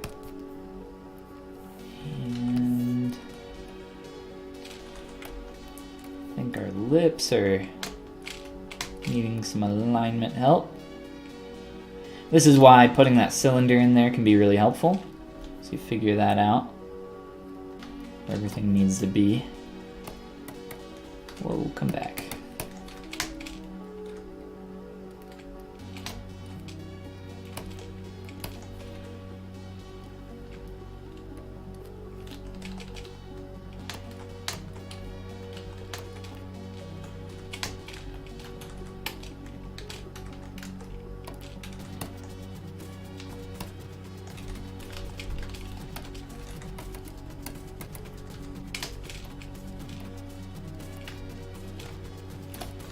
One step at a time here. I'm trying to focus on pulling in the lower portion of my mouth, of my lips here, and also work on making sure the silhouette is reading nicely. Kind of start to fill in some of this, as well as around here. I think there's just, and then, like I said, from the silhouette, it'll be probably one of the more helpful areas for something like this. Always come down from the eyelid, wrap around your cheek, and then kind of around your mouth and following your nasolabial fold and out your chin. The essential kind of internal silhouette line that we're looking for. Just getting some more volume in here. I think we've started to lose some of that initial roundness that we had through here. Starting to get some of that back, but we'll keep doing that, keep working on this area. My camera will snap correctly where I need it. Poked around in ZBrush yesterday and camera gives me a headache. Any tips? I don't know. Doesn't really bother me. It might just, I don't remember when I started if it really bothered me too much. It's a little bit tough to get used to the controls, I think. Now I actually struggle to, if someone's like, "What? How do you camera?" I'm like, I have to like think about it for a minute because I don't know. It's very convoluted, and I just kind of muscle memory it now. Yeah, I don't know. I don't really get like car sick or anything like that, so I don't get super dizzy from this kind of stuff.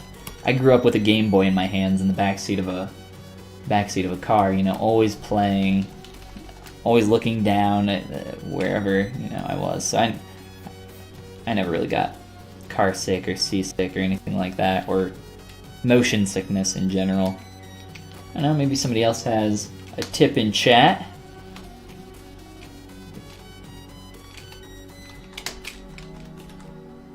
There are,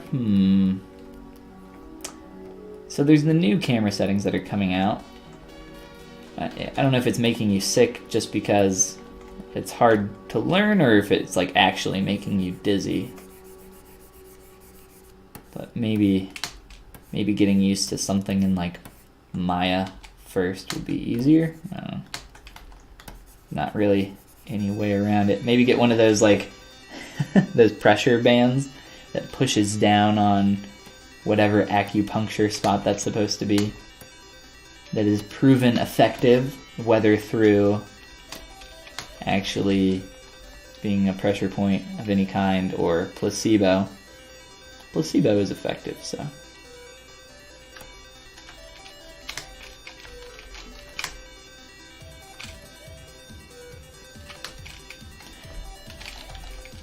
no.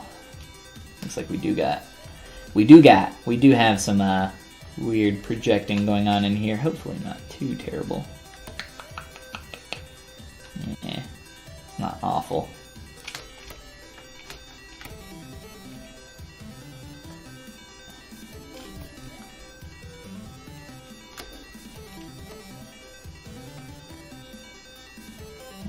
I'll just leave that alone.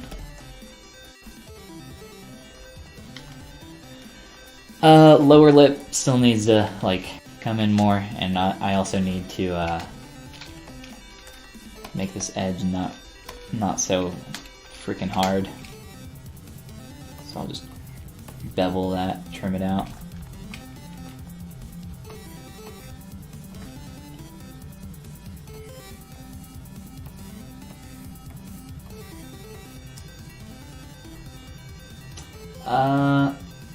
I am not using a mouse.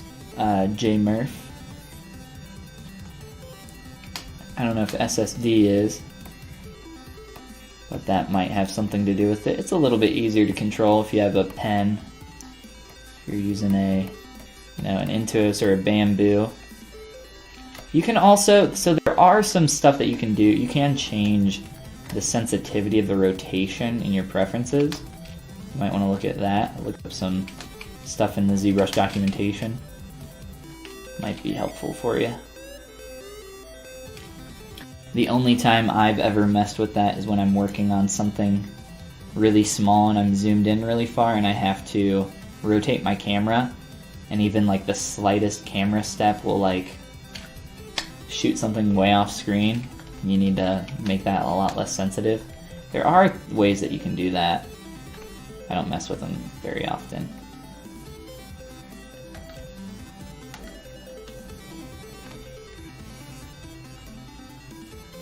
We are getting out of shape in more than one way. These lips are looking worse, and I sit down all day. That rhymed, and I'm sorry.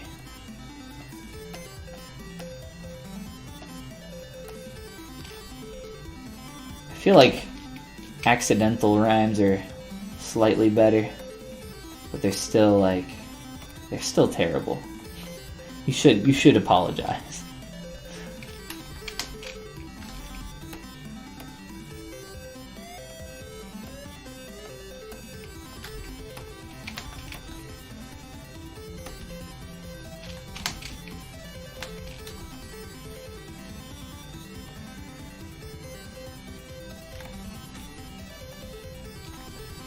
There we go, getting some good shapes going on, slowly but surely.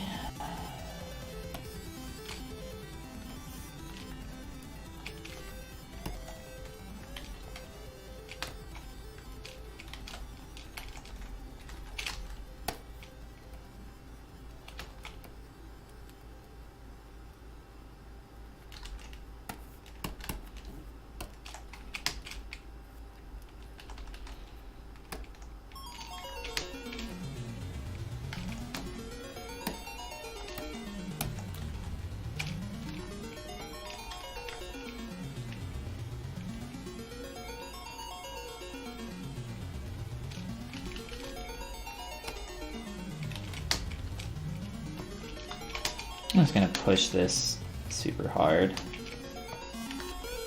See if I can fix it.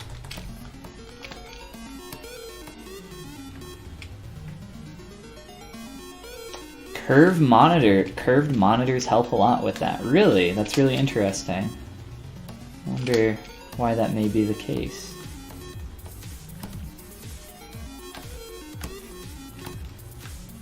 I would love to get one of those super long curved monitors. They're super cool looking, but I don't really have too much room with this giant ass monitor in front of me here.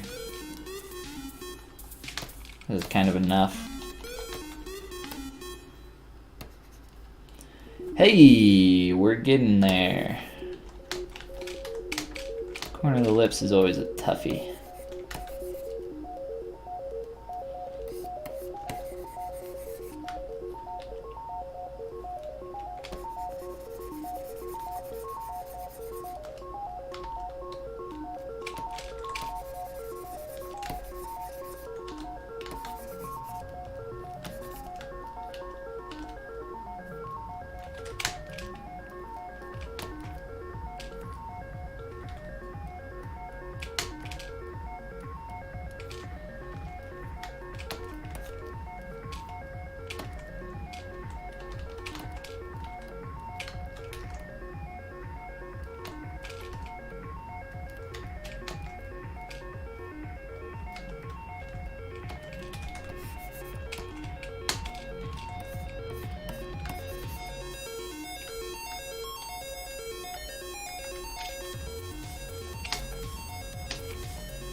This is why subdivisions are so helpful at this stage.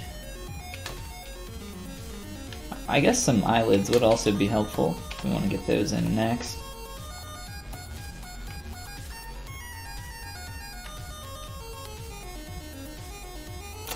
Hair looks like it's going to be fun. Yeah, I mean, we're probably just going to do what we did with these guys here. Whoop, come on back. Just a quick block out. Probably one mesh here and a second mesh for this piece in the back. And then probably just a small hair cap just to get her sideburns. Couldn't remember what those were called. Like, same here. Same thing. Just a quick little hair block out. Nothing that takes super long. But yes, doing some individual like hair tubes for that would be really cool. I'm not, yeah, I don't think I'm gonna sculpt her hand. I don't really want to.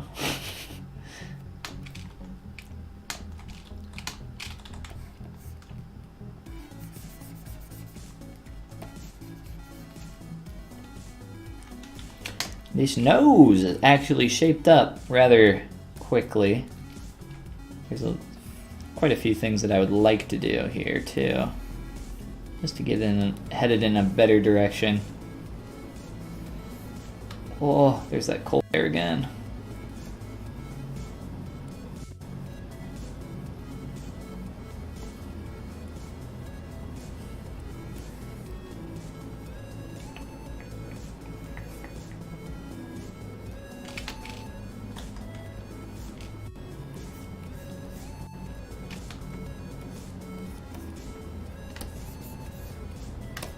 Dude, noses look so weird.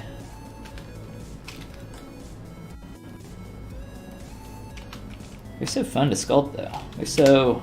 Because they look so weird, they're always a lot of fun. There's really interesting shapes, and there's a lot of variation there. Whether you're doing a stylized character or a realistic.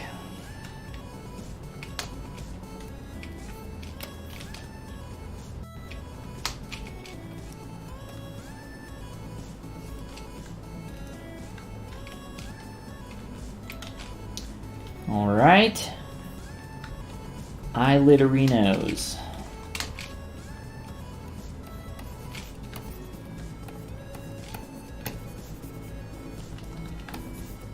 After some quick smoothing. I won't mess with the mouth anymore because I'll probably have to open it up more when we merge our lids into our face. Because we don't want those. Right now, if we were to Dynamesh,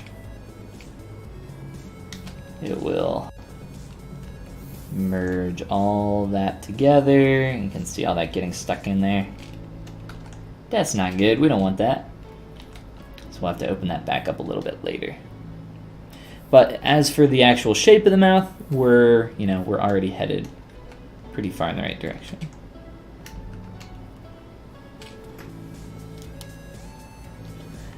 The alt-click, right-click, alt-unclick, yes, it is. It seems really clunky if you're new to it, but like I said, I really don't even think about it anymore. And what ends up happening is you only need your mouse or pen and one key to navigate. One key for for panning and for zooming. It's really nice. It's You will get used to it. It's a little, like I said, it's a little frustrating at first, but you do get used to it. And then it's just, I don't know, really nice. Oh, also I will mention about navigation for people that are new in ZBrush, or even experienced people.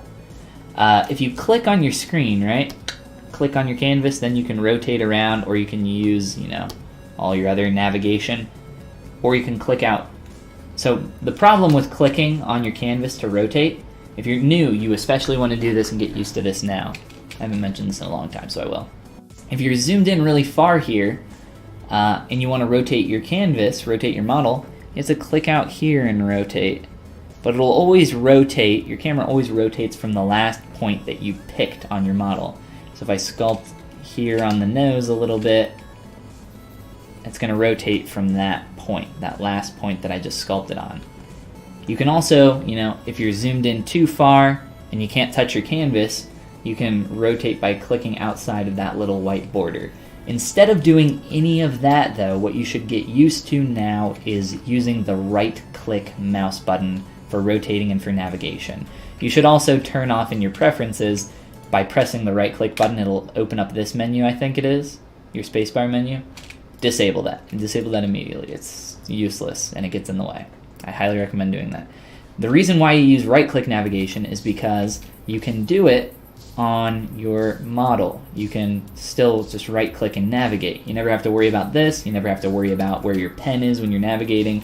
It also allows you, if I want to rotate from that point on the nose, I can do that. Or if I want to rotate from this point on the ear, I can also do that without having to sculpt. I can just kind of pick and choose my rotation point at will.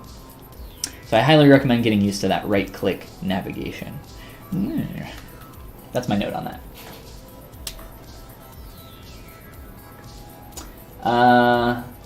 Let's see. Yes, you do end up clicking on the model a lot on accident at first. It's good to get used to that for sure.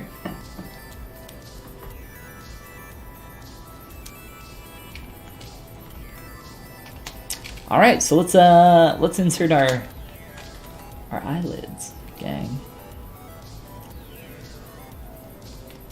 Now we could just sit here and, you know, start sculpting up some form. That's beautiful. I prefer, if you guys have ever been here before, then you probably know that I prefer adding geometry onto the surface and then using that. Let's see, eye placement real quick here before we move forward on anything. I think I'll keep that there. I think that's fine.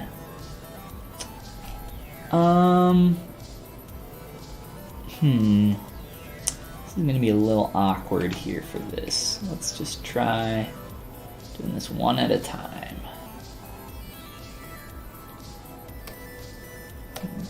You tap down there. All right. You know what? That's not actually too bad. We'll use that.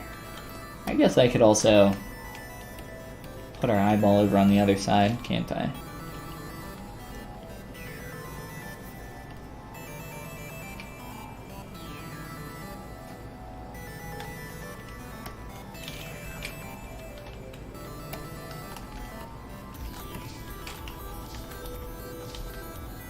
Alright, let me put in that bottom lid now, or at least the block out for it, and then we're going to take a quick stretch plus bathroom break so I don't pee my pants, which has not happened on stream or since I was a child. Let's keep it that way. I always drink a cup of tea and a crap ton of water while I'm streaming, and tea goes right through me. Oh.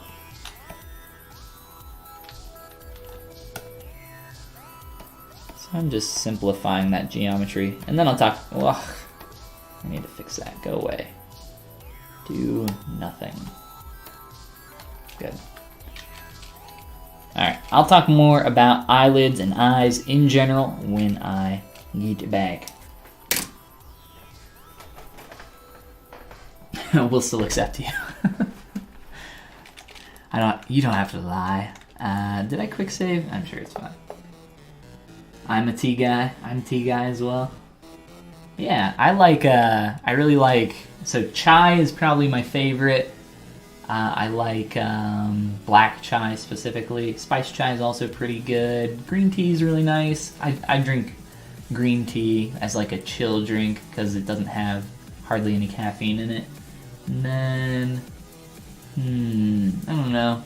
I kind of like Christmassy, spicy type teas like horchata and anything with cinnamon in it. So Josh said that he normally will take the sphere and like cut it and then inflate it, and open it up to create eyelids. That's also one method. I've done that many times in the past. Yes, this way looks much easier. I don't know. It kind of depends. You can remesh your sliced eyeball, the method that you're talking about, in a really interesting way. What's good about this, I'll talk more about it when I get back. I'll be right back. I'm gonna go grab myself. I'm gonna go to the restroom. I'll be right back, guys.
Well, bam. Boom. We did it. We're back. I lied. I ended up grabbing a quick snack too. Alright. Well, actually, I should have should have quick saved before I wrote that on there. Last time it started freaking out on us and we lost some stuff, but we fixed it pretty quick. Whoa. Oops. All right, let's get back to work on our eyelids. It's kind of chilly out there.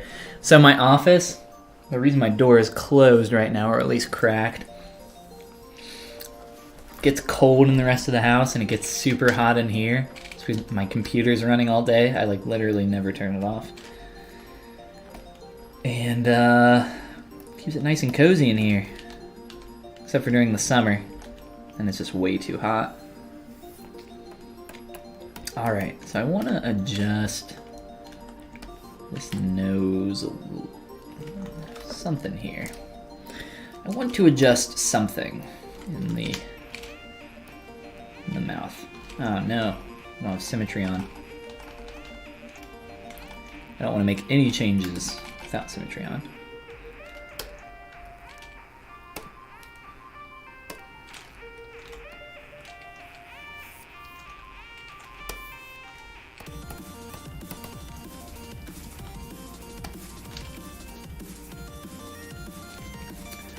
So, I don't know what it is here right now. I'll figure this out later. We'll do our eyes, but there's something I want to adjust there in the flown up into the nose here. You can probably see it a little bit better from one of these angles. It's just, yeah, just like a little messy through here. Like I said, we'll adjust that more later. All right, so I just before we took our quick pee-pee break, I threw in a couple tubes of geometry around the eyes here, and we're going to use these to create our eyelids and probably even reuse one for our eyelash. I have some lashes in here. I'm just going to delete that. I don't think we're going to need it. That's a quick little eyebrow that I made for our other dude. Or I guess this wouldn't be an other dude. For our dude, this is our gal. Rodesqua! Our good boy. What's going on? Oh, thank you for the raid, man. What's going on? What's going on, everybody? The whole crew.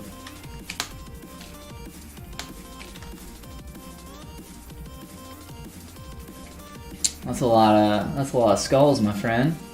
And Outside Lane, welcome back. Welcome back, friends.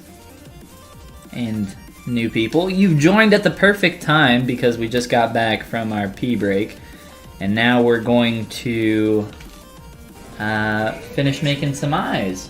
Ferret, thank you for the follow, man. I appreciate it a lot. We're going to be doing our eyelids next. If you guys are new or have never seen what's going on, Megly, thank you for the follow as well. We essentially took this character here, then we took him and we warped him into this dude here, and now we're taking him and we're warping him into this gal over here. So we're kind of Whisker, thank you for the follow. Thank you, everybody. Appreciate it a lot. Hope you're having a great day. Let's see. So, wham bam. Thank you, ma'am. Here we are. Let's continue on with some eyes.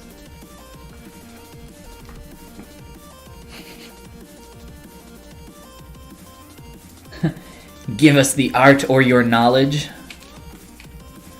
Give me the art, knowledge, and nobody gets hurt. Alright, so I'm about to drop some eyelid and eye knowledge in general. So I don't know, that's pretty good timing. Cool, well, let's see. What do we want first? The first thing we want to do when focusing on eyelids is making sure that our planes of our eyelids are correct. I actually need to set up some creasing in these, and I'll do that shortly. But what I mean by making sure that the planes are correct is making sure that the inner edge, the inner plane of your eye is pretty much always facing towards the center of your eyeball. And our lower one, you can see that that's not correct. Our top one, it's getting there. It's a little bit closer. I'll continue to tweak and mess with that though as we go. But let me see here. Let's crease all this.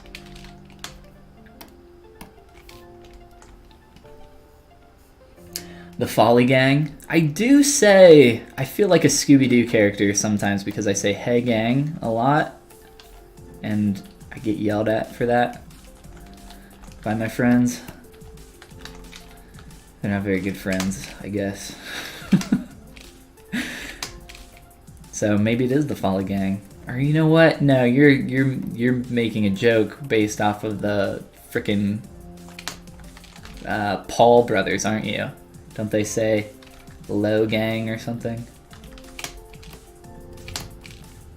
You're not making fun of me, which is rare. I've never experienced this before. Not being the butt of the joke. Feels pretty good.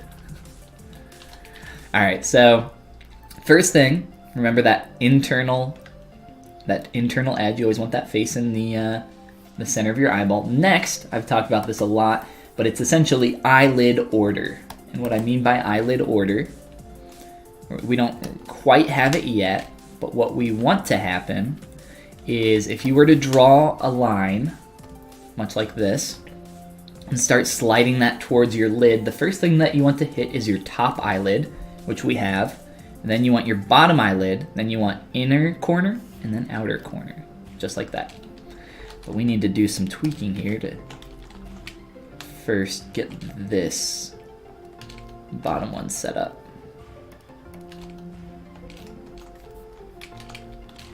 And we'll continue to do that. A lot of it's going to be kind of rotating this and adjusting this angle here. Or, you know what? Let's do this instead. I'll rotate this the other way.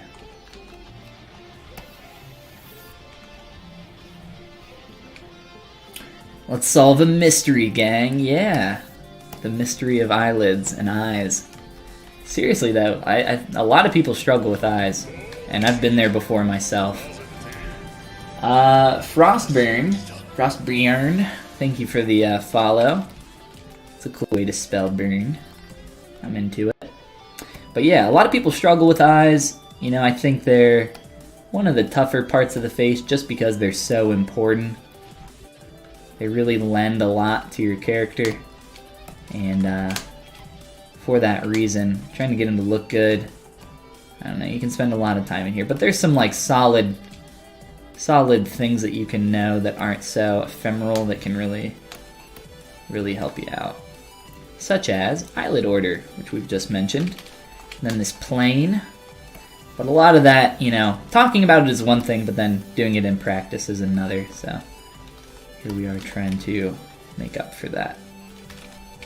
And I know that from the side internal silhouette, I've mentioned this a few times as well, but we want to get that pretty much straight down on the eyelid, wrap around the cheek, and then essentially out through the chin. Wow, that got real warbly there, but that's the basic internal silhouette line that I'm looking for. It got real messed up, but essentially just like that.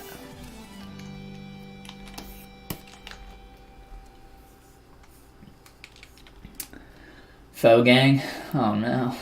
Oh no. Please no Paul. Just keep it folly. I struggled with eyes, not gonna lie, and then I got the help I needed with the 12-step program from Eyelids Anonymous. Nice.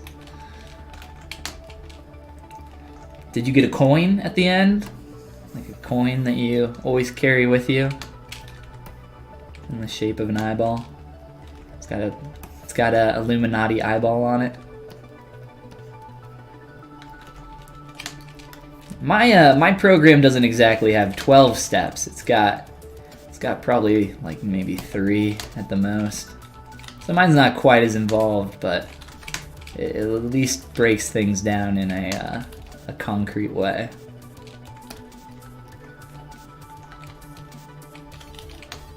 I try to keep these really low poly too, like I have right now, just because it's a lot easier to manipulate.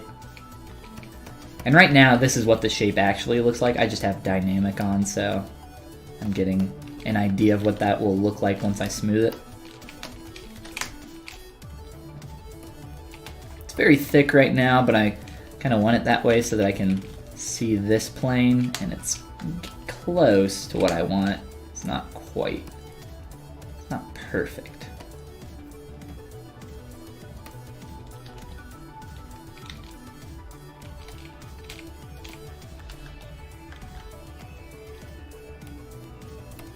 There we go. We're getting there. Warbly? Yeah. Don't want those warbly surfaces. Rock Knight Studios. What's going on, man? You got a card, didn't get a coin. I see what you did there. Very clever. You're all extremely clever. Alright? This is a no pun zone. Pun free is the way to be.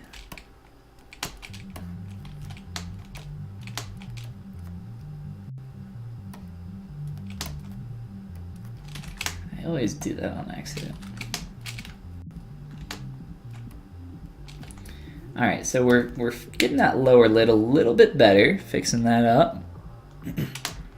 I haven't really been paying attention to the actual shape over here. I've been mainly just making sure that the actual geometry is shaping up correctly. But now I can start to look at this a little bit better. A little bit more. The Agent WD40. Thank you for the follow.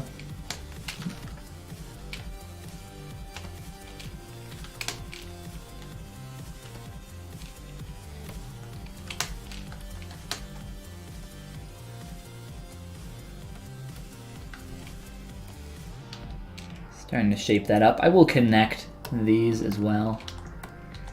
Top and lower lid.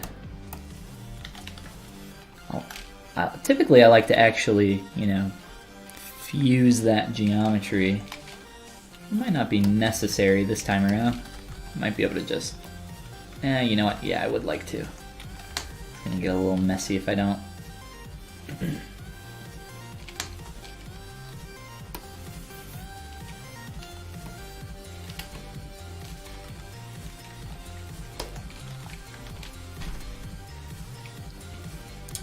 What'd you say? What'd you say that's gonna get you banned? Oh, he knows too much.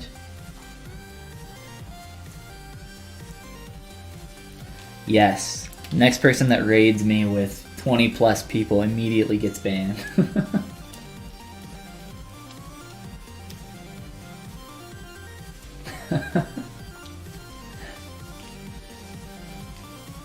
Howdy! Since everyone's playing Red Dead, is the new Red Dead game out? It's not, right? Are a lot of people playing Red Dead? Or I guess people on Twitch are playing Red Dead or something? I have no idea. Alright, so how am I going to fuse these? How am I going to merge them together? With the Z-Modeler brush, of course. There's a lot of ways that we could go about it, but I'll probably just add in an extra edge loop here. So essentially like pull this down, Z-Modeler, insert poly loop, and then I'll weld these together. So move infinite, whoa, slide this around.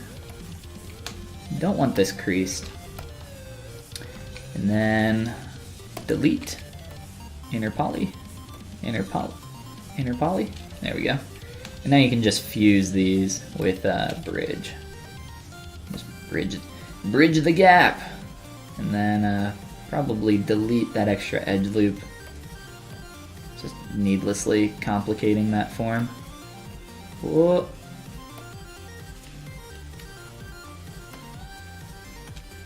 Blam. Alright, just like that. And then that's already creased for us, which is nice.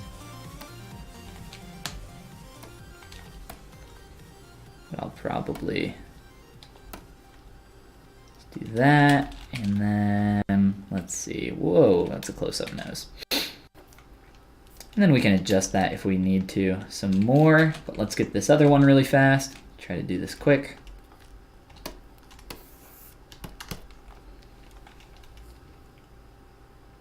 Ah, the new Red Dead just came out. Huh. I've heard like next to nothing about it. I used to be really on top of that kind of stuff.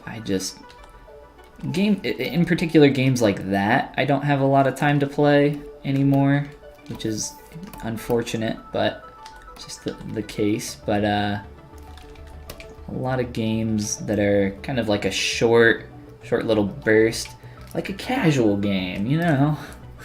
I used to play Rocket League a lot, but I don't really even have time too much for that either. But if I am gonna play a game, it's gonna be something quick like that. Something where I have to pour in like 60 plus hours is not gonna happen. Also, what are you guys doing here? Go watch the new Red Dead or go play that. Sounds like fun. I'll just download it right now and we can start playing, gang. See, look, I did it again. Alright, so delete you. Oh, bam. It's real messy. Yes, that is how we are bridging our edges. I'm actually going to crease this edge here, even though it'll have an extra like point there. It should be fine. But now I can start shaping up this and fixing all this nasty geo, trying to make this more clean. It's just easier to have these merged. Can I delete this? Is that gonna affect that too much? Yeah, it will. Bills. Thank you for the follow.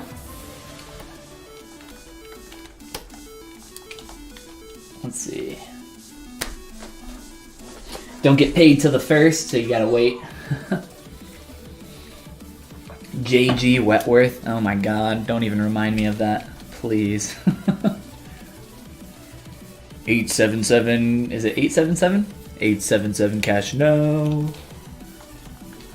If that is correct, I would be very surprised and a little perturbed that I could remember that stupid little tune and have the numbers right off the top of my head. That's pretty much the entire commercial, though.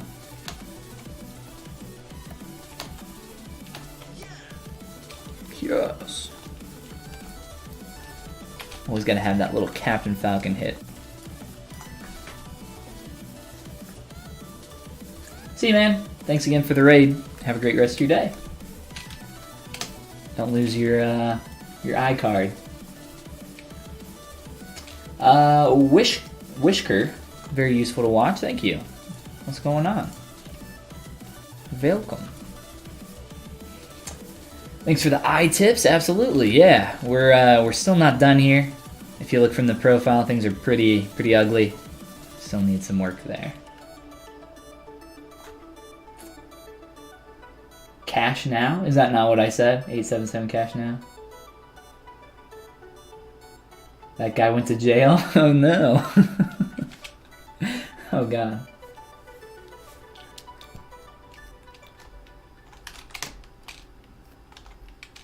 Why did Cash Now Man go to jail? Or JG Wetworth? Did he go to jail? Did the guy in the commercial go to jail, or was he Jay? Was he JG? I don't know. The plot thickens. This angle is incorrect. But now it's closer. So we got like a little 1-2 kind of situation going on here.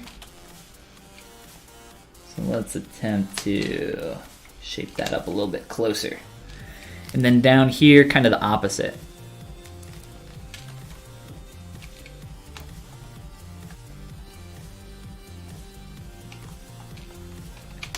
look at this from some other angles, make sure we're not getting super messy here. This is also helping with that eyelid order as well. I have perspective on, but if we want to check that. 1, 2, 3. And a lot of characters like this with giant eyes, you'll have these kind of first 3 hits very close to each other. And then this one will be way further back. And you want that to be pretty far back so you can start to get more depth in your face. If that back corner for that eye is looking really shallow, it's going to make your, well, in particular if that corner is very shallow, probably your face is very shallow, and that's probably a place that you need to get a lot more depth. That's probably one of the first areas that I start checking for that kind of thing. And then our eyelash is just a graphic line, so pretty much what we'll do is just take our top lid here and use that to, we'll like duplicate it and then just move it into place to make an eyelash. I'm trying to get this angle to be more accurate.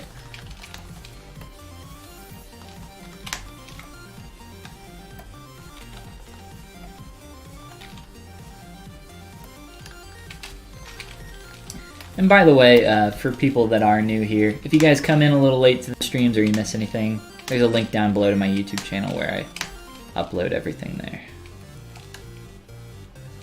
So don't feel bad if you miss something. It's no big deal.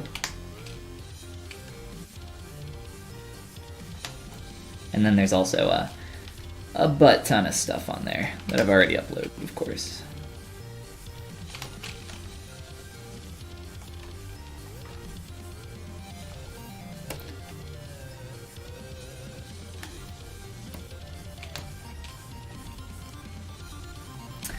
Let's see.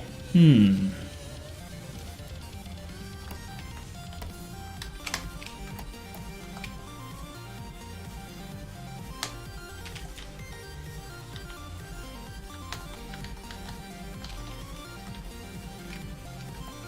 gonna try to pull that eye corner a little bit more.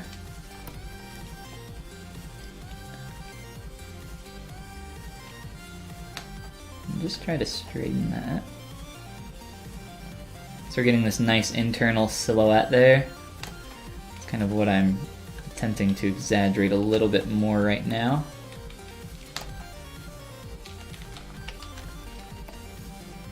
And then at the same time just attempting to make more room for that for our cheek area.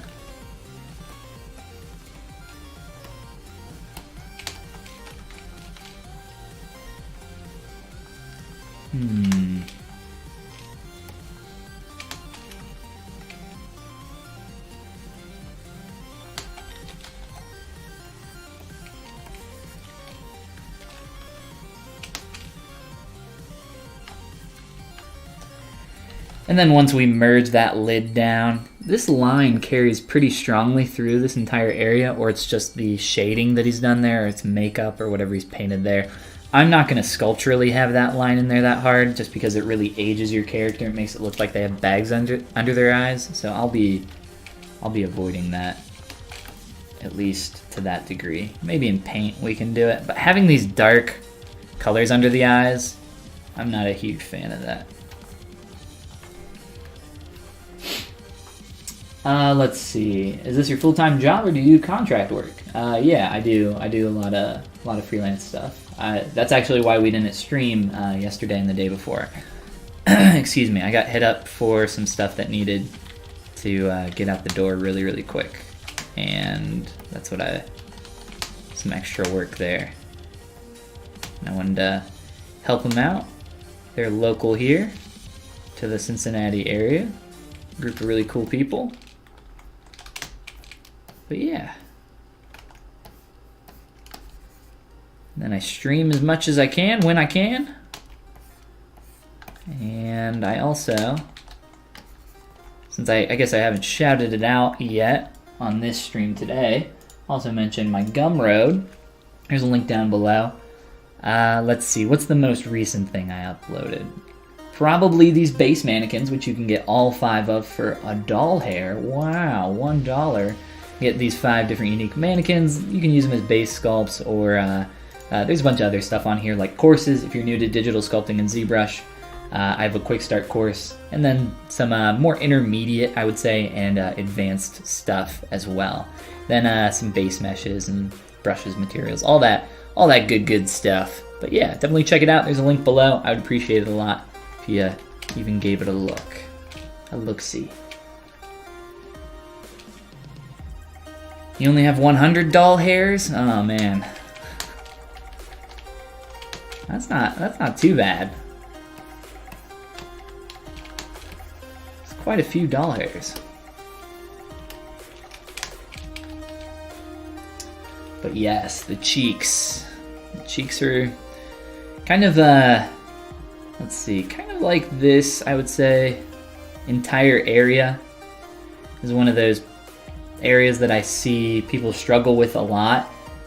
You know, it's probably one of the more difficult parts of the face, just because it really defines a lot of what's going on here in your silhouette and the way things are kind of flowing together. So it's kind of like the main part of your face in a way, or at least in terms of helping define a lot of the other forms that are going on in the face. It's very important in that regard. Let's see. Kind of feeling like we're getting a little too rounded back here on the head too. Looks like I could trim some of that up. Yeah.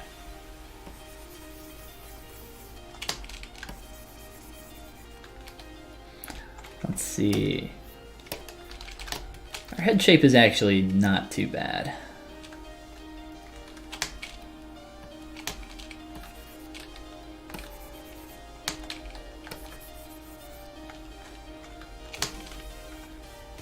And you gotta neck this thin. You gotta figure out how you're gonna do all this.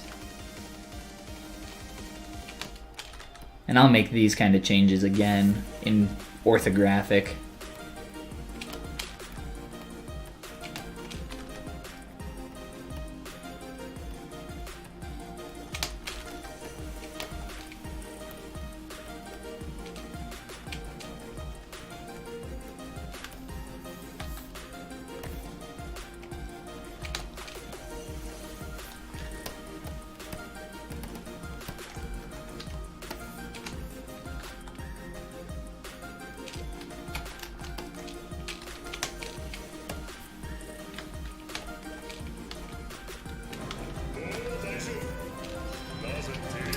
Osorio, thank you for the follow, and welcome to the stream.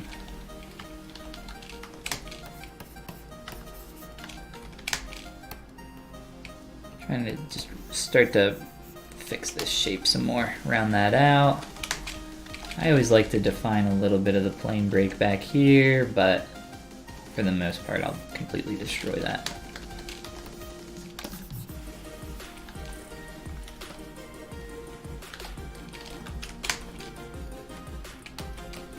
I'll probably mess with that a little bit more as I start to do hair and everything else. This shape, I think we can start to break this hard defined edge now.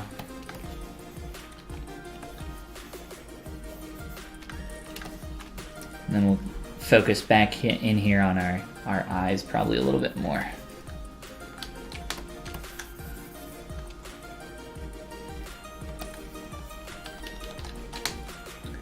And I will soften these edges for my brow. I like to define those really hard at first though, and soften them later, just so I can proportionally check everything a little bit easier. It's just helpful for me. They're not going to look like that the whole time though.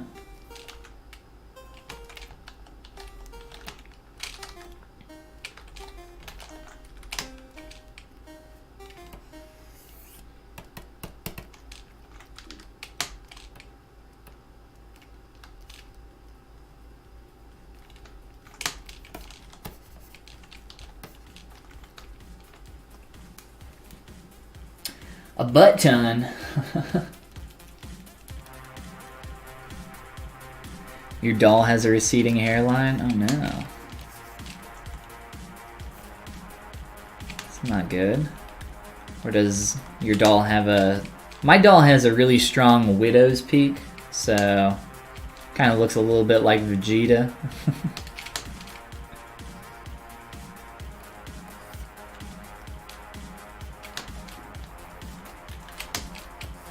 So they're, you know, longer hairs. But you know, it's still one hair.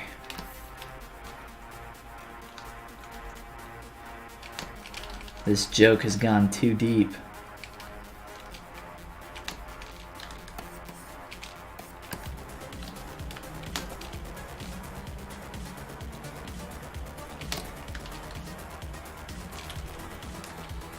Alright, so right now I'm just gonna continue adjusting this brow. I'm gonna try softening some of this. I want to start turning this shape a lot sooner here. Let's see.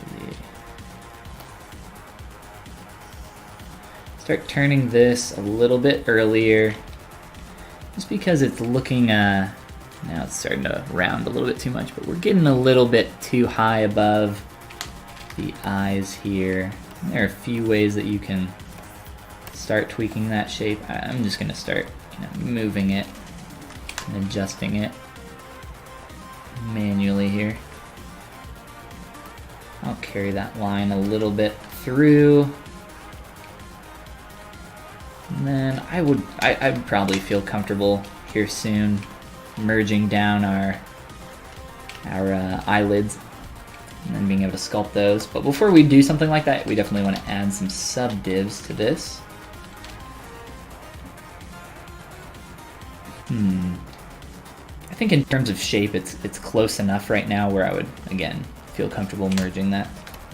We'll do that here soon.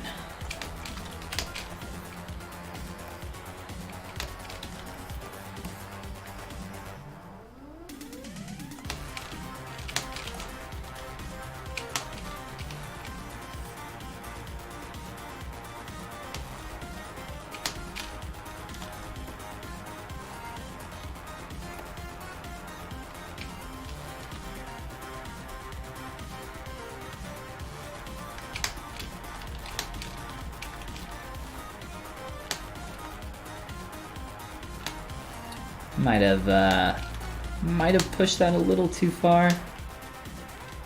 I don't think it's gonna be too terrible though.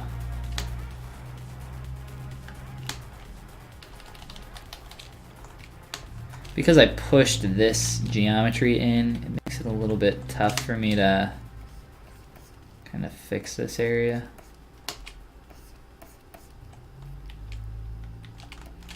I don't normally do it this way, but we're trying something new. I always try to do as much new stuff as I can. Try out new techniques. I mentioned earlier that because of that most recent job that I just did over the past couple days, I have some new... I ended up coming up with a new technique for something really cool, and I would like to show that off to you guys here. Maybe not on this stream, maybe over on the Pixelogic channel, which, by the way, I also stream on the Pixelogic ZBrush channel on Tuesdays at 6 p.m. So you guys can catch me there as well. I try to do some more kind of educational, more thought out kind of stuff there, but it just kind of depends on how much time I have to prepare as well. If you guys are interested in like 3D printing full color figures or anything from ZBrush, I just did a stream on that on their channel a couple weeks ago. Or not last Tuesday, but the Tuesday before. Starting to bake in a sad kind of expression in the eyes, and I don't want that.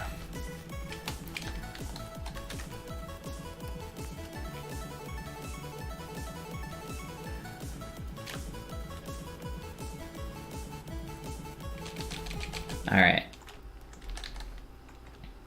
So before we merge our eyelids, remember we want to open up our mouth because we don't want that to merge the corners together like I showed you guys earlier.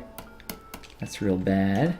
That's why we've grouped this to make it a little bit easier here. And I don't need to open it up a ton. Just enough so that when I do a quick Dynamesh here, let's see. Maybe a little bit more. You can see that kind of sticking together in there. So just a little bit more should be okay. This song. I need to remove this song from my list. It's really annoying.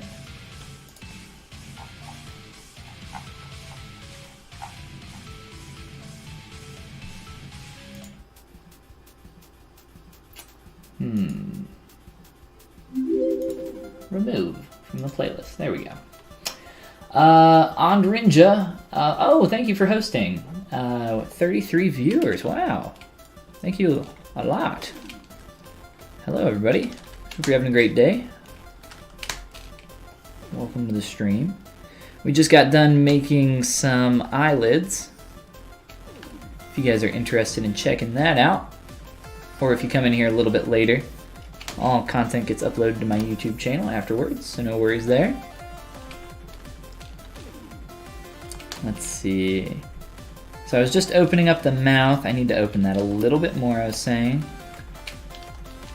And then I should be able to merge our eyelids down just fine. It's gonna look a little awkward down here for a minute. That's okay though. It's just so that we can merge this. Nox, thank you for the follow, and welcome to the stream. Alright, so we got our lids here. Let's see, make sure we got everything in order. I don't think I want to make any additional changes here. If anything, maybe just slide that around slightly. Pull in on the corner a little bit. I think in terms of thickness and everything else there, I'm happy with that. Alright, let's merge it. So merge down, and I will run a Dynamesh a little bit higher res here. We'll just do like 800 or so and see how that looks. And then we can clean up around those merged points there. Awesome. Pukitis?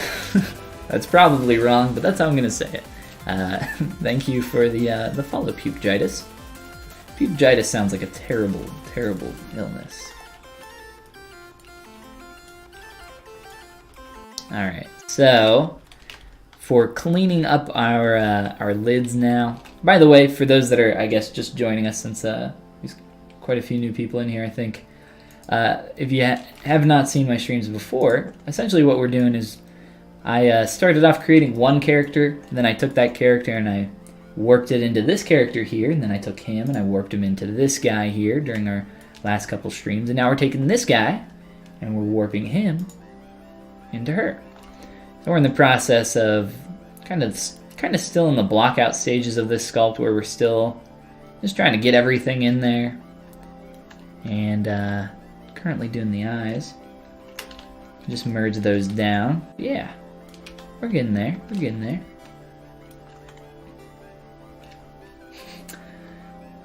We raid them, so this chat is ours now. I claim. Well, you gotta plant your flag. I feel like nobody's planted a flag yet, so it's not really official.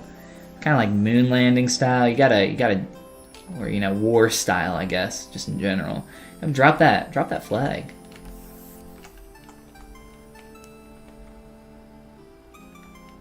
It's pretty warped.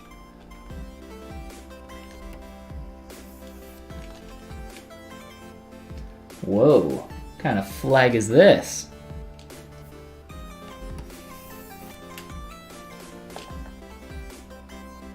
Oh, okay. Rhodes Squad. Oh, I see. The squad. Well, this is your chat now, so if you want, I can just send you my... I'll just send you my stream key. I'll just whisper it to you, and then you can just have this channel, I guess. I guess it's just yours now. You can now become Follygon. It's yours. It's all yours. You were the first to plant the flag. Gotta respect the flag.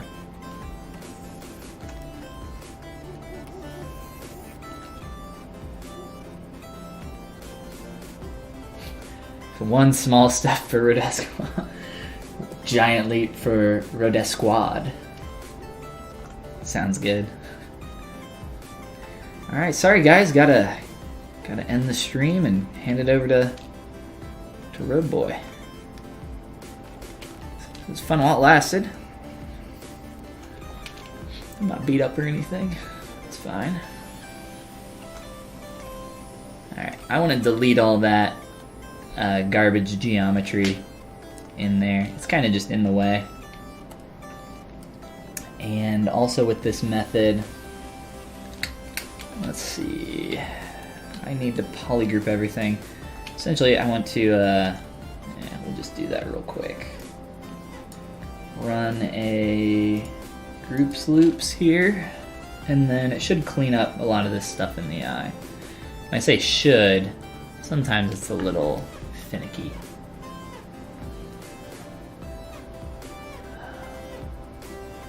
All your, is this an all your base belong to us reference, or what is it? All of your, is that right? All your base belong to us? All your folly are belong to I? What the hell? Wow, that really messed that up. I've never seen that before, to that degree. Well, that's not what I want. I'll just leave that alone. I haven't had as many problems remeshing in 2018.1 as I have in the past. So we will try with what we have here.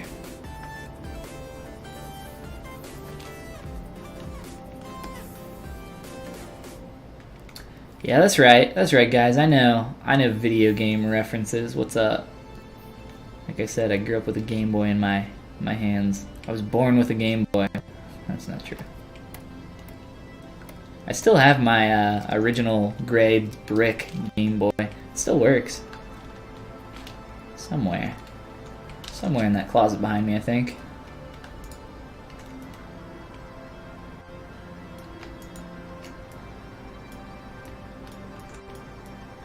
Now, how did that happen?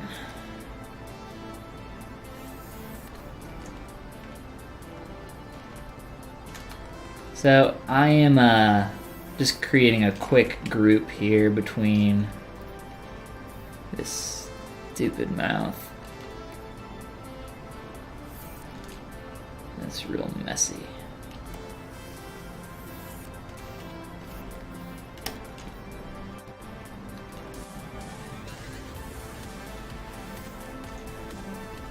Alright, so polygroup that. Make sure that's all one polygroup. And then sometimes I'll polygroup around the eyes and do some other stuff. Let's just work with what we have. Real quick though. ZRemesher hates hard corners. So let me just soften these eye corners up a little bit. This isn't a problem here, but I'm going to be softening that later anyway. Alright, so let's take this now and clean it up. 5K is probably fine. How's everybody doing? It's Friday, so that's awesome. Anybody do anything fun for the weekend? I'm going to a Halloween party tonight. It's not really a costume party. It's just a kind of a friend get-together, drink alcohol kind of party. Probably play some board games, like Monopoly. No, Monopoly's terrible. Monopoly is actually the worst board game ever made. Maybe not the worst board game ever made, but I freaking hate Monopoly. It's terrible. This did a terrible job around the eye. Now we play fun board games like Gloomhaven. That's one of the good ones we're playing right now a lot. I don't know if you guys... Does anybody have any good board game recommendations? I'm always looking for new board games. But, let's see. Man, that did a number there. I'll make a new poly group to try to correct this. What's Codenames? I don't know if you guys have ever played Codenames before. Codenames is so much fun. It's one of the like more accessible board games as well. And then Hanabi, Japanese for firework, is a really good board game as well. It took me and 2 other people like a year to beat the game because there's like different levels of beating the game, and one of those levels is called perfecting the game, and it took us forever to finally get that, but it was worth it a little bit. At least that's what I tell myself. Alright, so these corners are the area where I'm just essentially saying, hey ZRemesher, don't F this up. She kind of looks like that girl from, with that paint, kind of like the girl from, what's the Mad Max Fury Road, right? Am I making sense? No?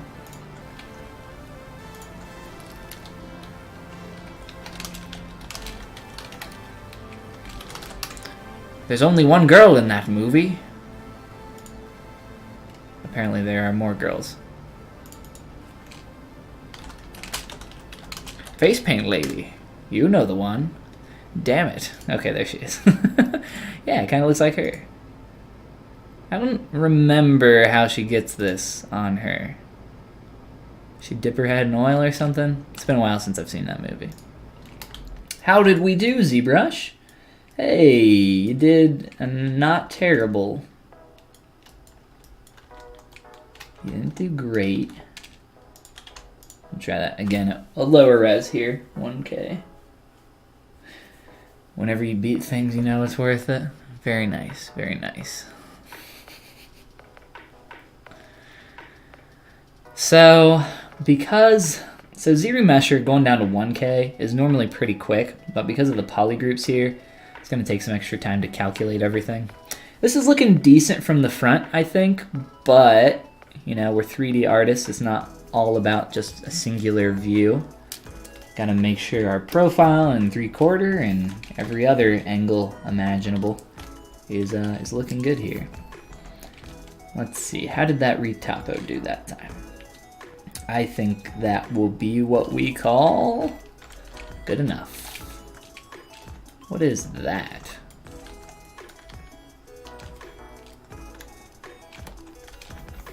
All right, sure. Let's use this. As long as I have something that's a low res that's actually manipulatable. That's really the, you know, thing that I'm looking for here. Other than that, the rest of this doesn't, I don't need clean topo, it's fine.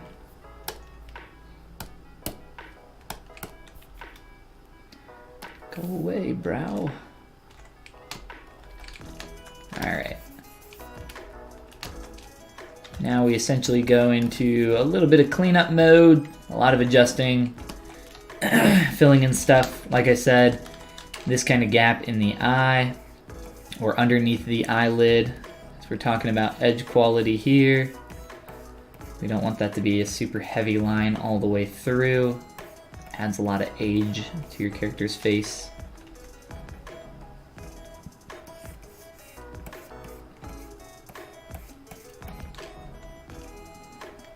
And can probably adjust some of that up through there.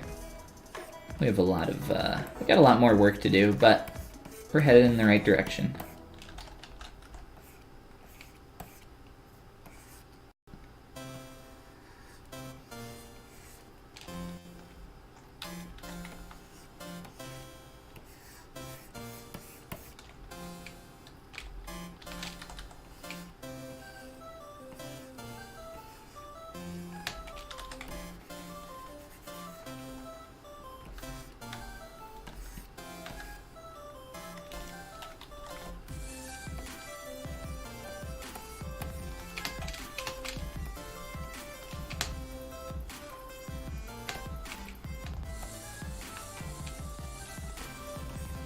Alright, so I'm trying to blend this out a little bit better. It's getting there. A little bit more through here. You want to just be careful while you're doing this kind of thing that you're not just sitting here destroying your edge for your actual lid. You can do that in just a few quick strokes like I just did there. You want to be careful.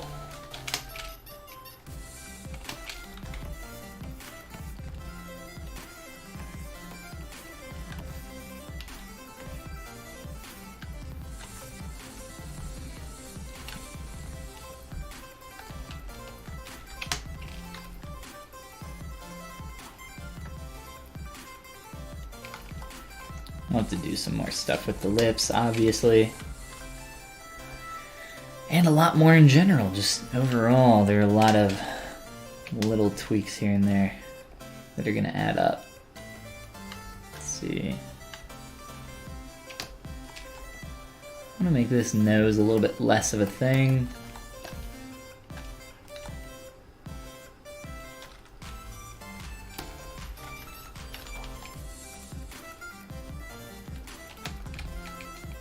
Am I off here? Thought my symmetry got messed up already, I was gonna say. That was really fast.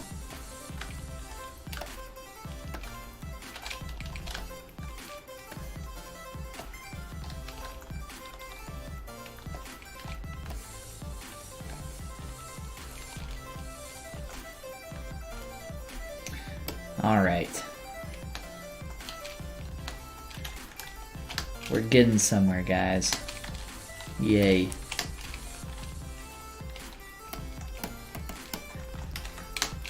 Maybe we can add some poly paint here before we bounce. Adding poly paint's always fun. Some color.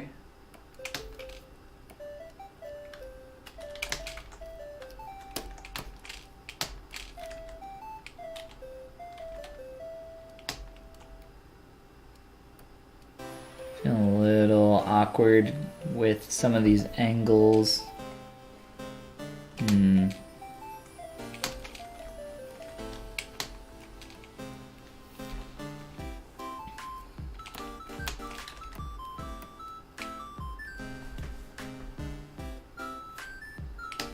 Getting a little derpy up through this jaw, wrapping around. Kind of talked about that internal silhouette. Let's take a look.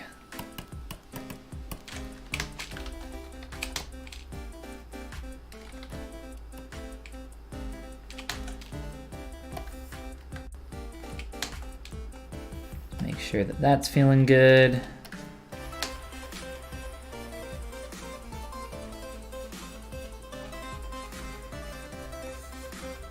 Her plane change happens in pretty much the same place it did for the other dude. For this guy here.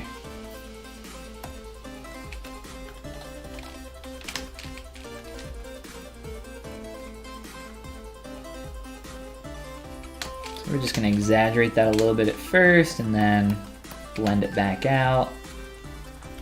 Let's make sure that our volume for our face, we don't want to lose that. Making sure that that hit kind of flowing up a little bit from the corner of the cheeks, or corner of the mouth up through the cheek.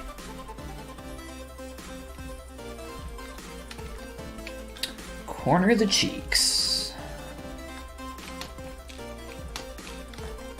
So that really helps to get some of that volume and start to turn this surface a little bit.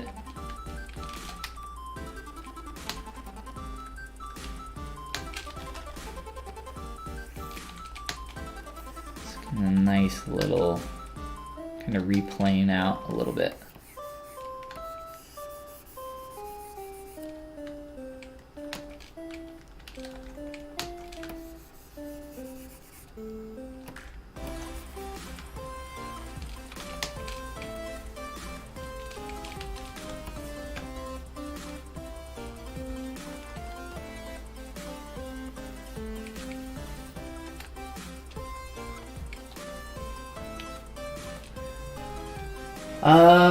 Sammy and Lovely Duck, welcome to the stream, guys.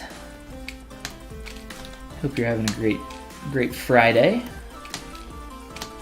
Weekend's almost here, depending on where you live. For some people, they're already in weekend land.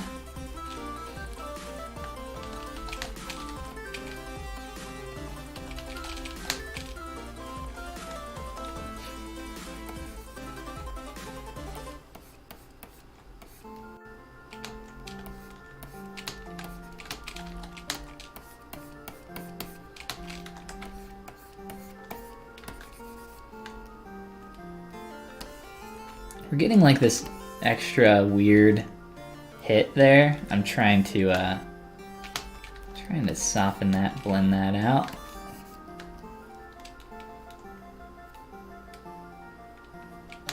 Let's see, how can I shift this edge? Arium, thank you for the follow. Welcome. Welcome to the, what was it, Follygon? Is what somebody came up with? It's beautiful. By beautiful, I mean it hurts my soul to say out loud.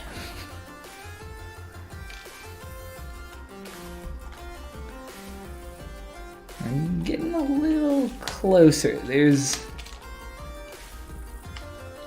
trying to see here where it is that I'm not quite feeling this here, and I think it's like right around here.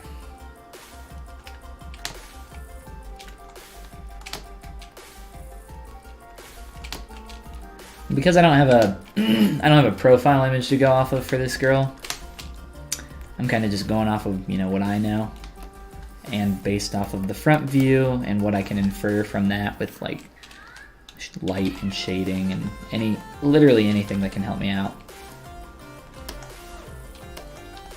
But a lot of this is just, you know, from experience, going off of that, and then trying to really like force this plane up here to carry through the cheek line there.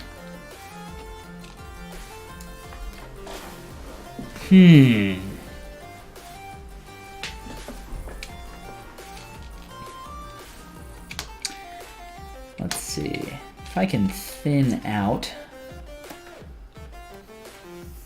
the sides of the face, I think that would make me a little bit happier here.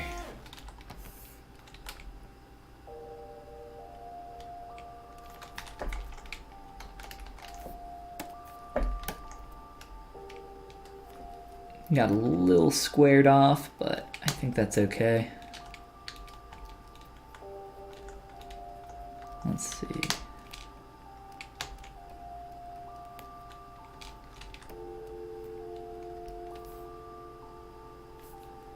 Starting to get that 3/4 view back in. That's kind of what we were starting to lose.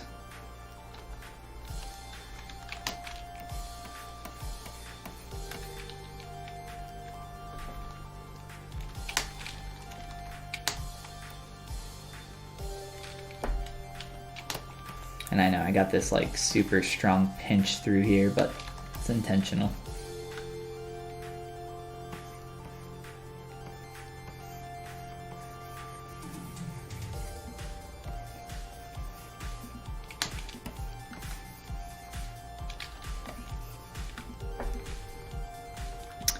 It's definitely helping.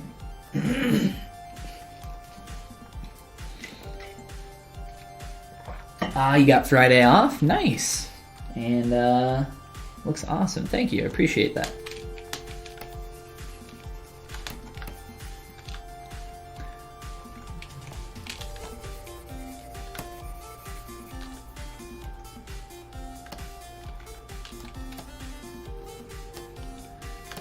It's shaping up here. It's not on the level our other busts have been for our little style studies yet, but it's getting there. It's definitely going in the correct direction, which is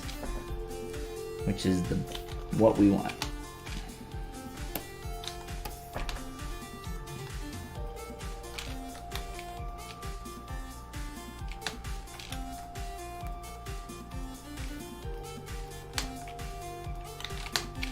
Uh-oh. I need to pull that edge in. It's poking out.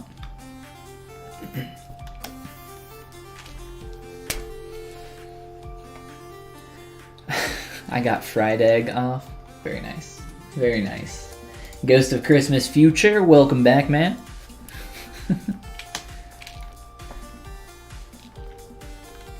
I could go for some eggs. Maybe go to Robert Evans. Haven't been there in a minute.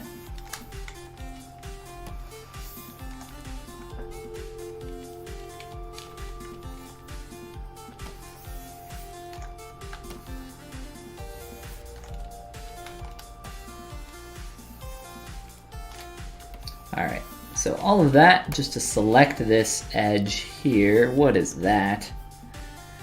Ugh, got a little floater in there. These dang floaters. Yeah, don't want those. Those are always bad. Let's see. Why is that so freaking thick?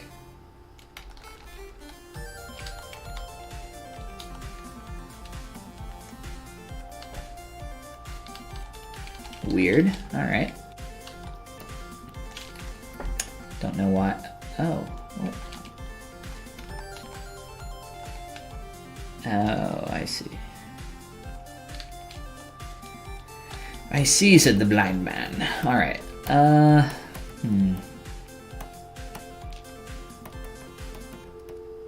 Just gonna try to pull this selection in. Essentially, I just want to pull in on the lids a little bit here. I'm gonna try. Our eyeballs are already touching. Let's try to scale these in a little bit.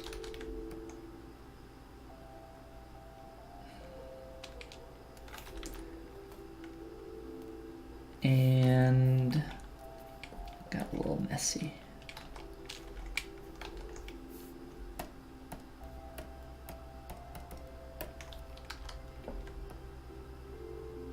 I really just want to pull those in like ever so slightly so they're not, there's no hole being seen. I think that's fine. As long as this edge doesn't get messed up, which it kind of did, it's okay. You really want this edge to be clean for your eyes. Keep that flat plane there, facing the center of your eyeball like we mentioned before. And you'll be in a good place. And the reason you want that facing the center of your eyeball, that plane there, so that you get this nice read from all angles. So the top lid will always cast that nice clean shadow, and the bottom lid will always have a nice highlight, well, with our light from this angle. But this is also just how eyelids, will look on real people. It's how it's the direction that plane faces. And it looks really good on stylized characters too.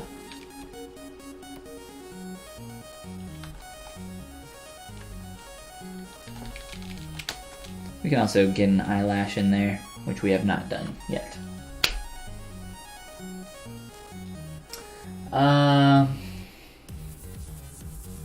What do you use to do that art? This is ZBrush, digital sculpting software. If you know nothing about it, there's some more info down below in my FAQ, I believe. But yeah, if you're interested in learning some stuff about digital sculpting, there's a link somewhere below to my Gumroad, and I have a quick start course for people that are absolute beginners as well. Dragzel is raiding with 13 people. Thank you. Welcome to the stream, everybody. I hope you're having a great day, or a great Friday. It's weekend time. Yay. Oh no. It's a vicious raid. Everybody's... Yeah, okay, so I am very bad at doing raids, and I've only raided like 3 times. because I haven't been streaming that long. I've raided more than that.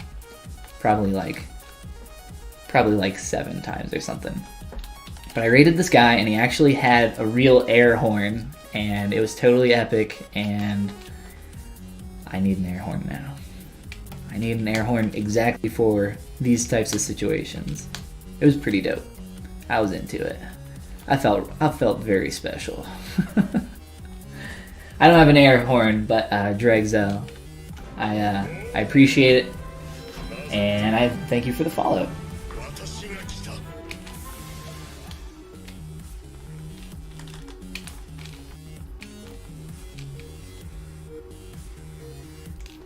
For those people that are new here, essentially what we're doing, we're sculpting some stylized and appealing characters. Started off with this dude, warped him into this dude, and now we're warping him into her. So we've, you know, we're getting there. We're still in probably like the middle stages of this. A lot more work to do, but we's getting there. Let's see. Let's do something real quick to line up our eyes. This will help us figure out which way these need to face. Toy. Plastic. And black. Cool. Alright, now let's... these can be a lot bigger.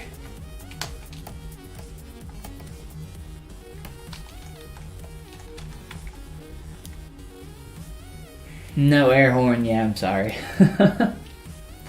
Follygon loves puns. No, stop. Don't be that guy.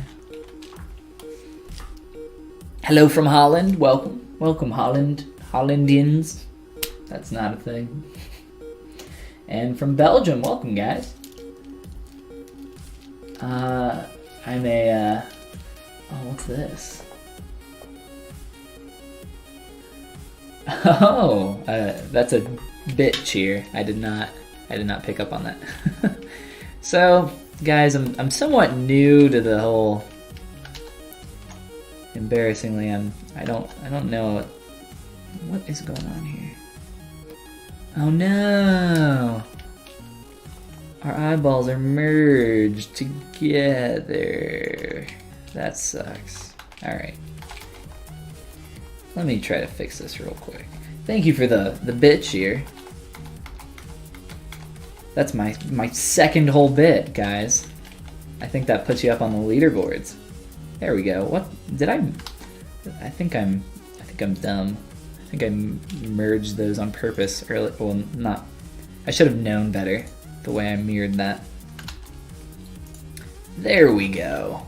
That's better. Okay, real quick here.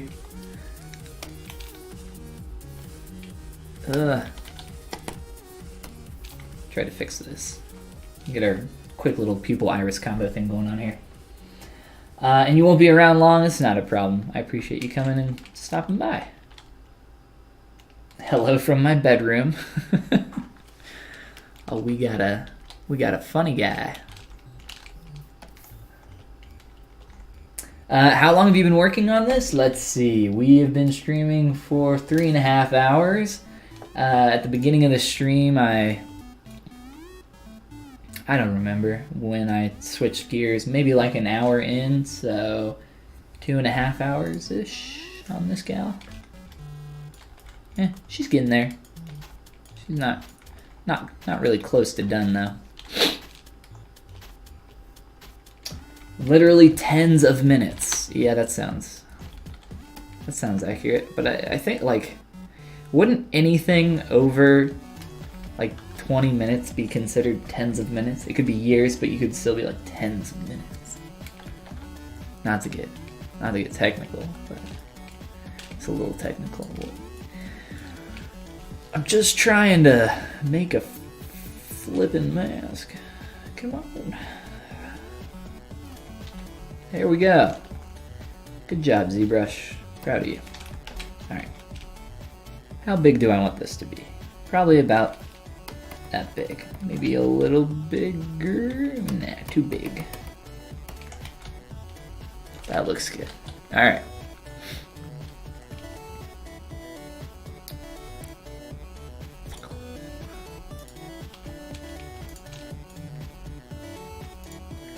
Alright, now I can work on eye placement a little bit easier, rotation of these eyes. Let's do a little rotating here. We'll rotate forward.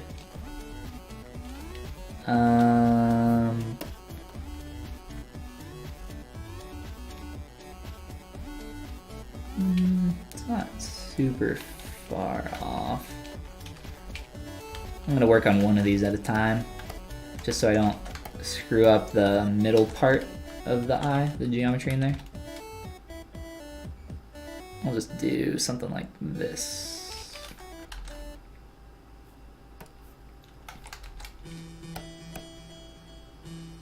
Yeah, that looks close enough for now. Beautiful. We could do eyelashes. We could work on our mouth that looks real derpy. Could fix up our ears. We could do a lot of stuff now. Fix our head proportions, that's for certain. Let's move this jaw. Let's move all of this just a little bit. So your ear sits right behind your jawline, obviously. You can feel that for yourself. Right behind that point of your jaw and up a little bit, you got your ear canal or your auditory meatus, and your ear hole sits right on top of that. Right there. That's the wrong brush. Right there. I'm not gonna really sculpt in a hole or anything. Pretty much just define the planes of this ear a little bit more harshly so that it matches our reference. It's a unique stylization for the ears. This guy's a little bit more finished. What they've done.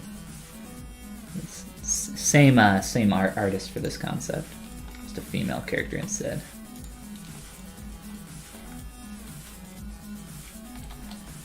Here's some big move changes that I need to do here. I'll probably wait to next stream to do a lot of that, just to give my eyes a rest.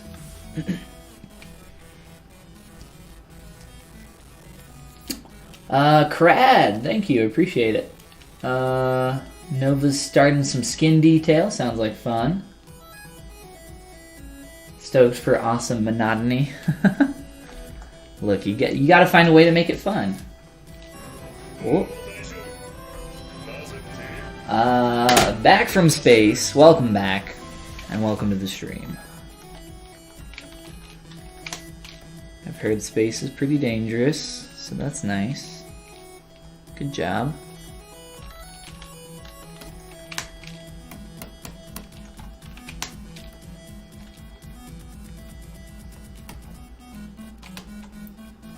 Oh boy. Oh boy, these lips. What did we do? We spread these apart. We spread those lips, period, so that we could essentially dynamesh those eyelids in without merging our lips together, but because we've done that, we gotta start fixing this area. And we're getting a little bit, I think, just too much volume in a lot of this area.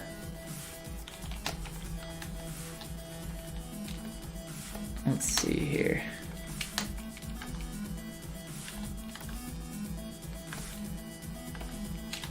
I just want to try fixing that plane a little bit more. Whoa.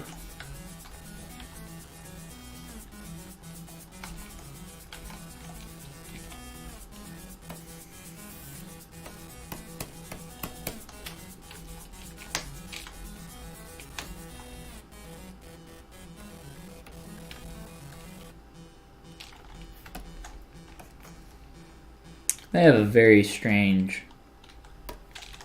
few things that they've done with their lips that I'm not a huge fan of.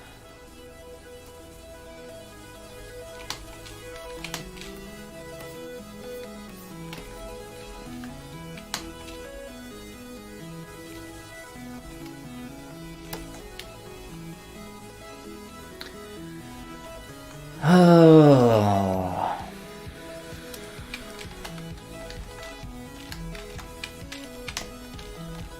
I'm gonna pull this corner in just a tad.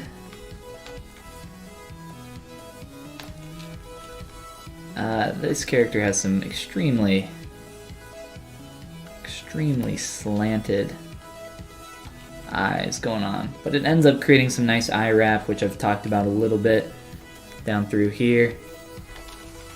We can hopefully get some of this to be a little bit nicer.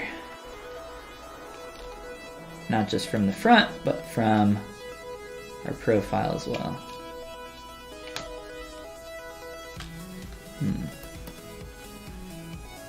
Dem lips. Yeah, we got some stuff we gotta do to dem lips.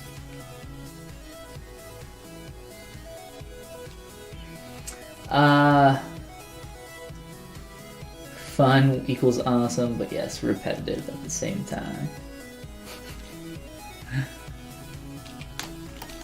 Rodesqua, correct me if I'm wrong, but is your name, your real boy name, is it Danny? Am I remembering that correctly? I'm shooting off the dome here, so there's a high probability. Like, out of all names, there's a pretty good chance that I am incorrect. But I have a feeling it might be Danny. Danny boy! And if I'm wrong, just say I'm right anyway, so I look real good.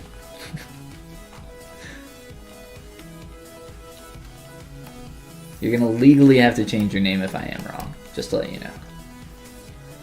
And it sounds like a hassle, but it's for the greater good. That's right. I knew it. I knew it. This stupid head. This stupid watermelon head. Gotta shape this up. Do some major work there.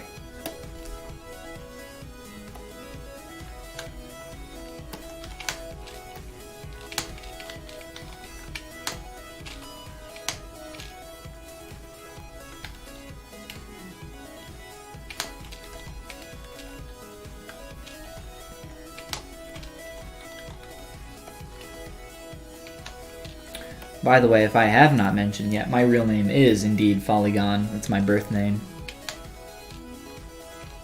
My real boy name.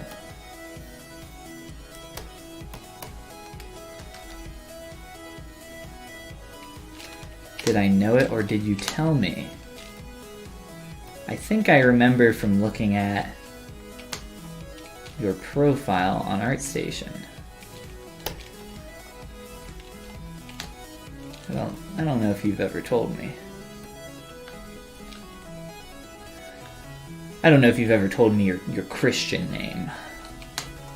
My Christian name is Follygon, yes. I'm legally, on all my documents, my passport, it's just got this big derpy chicklet face. Like my icon. That's me.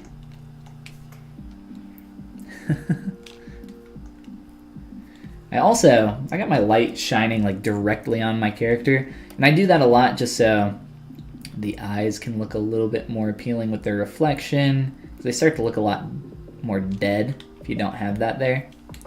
But honestly, I care more about my lighting situation here a little bit. Let's see.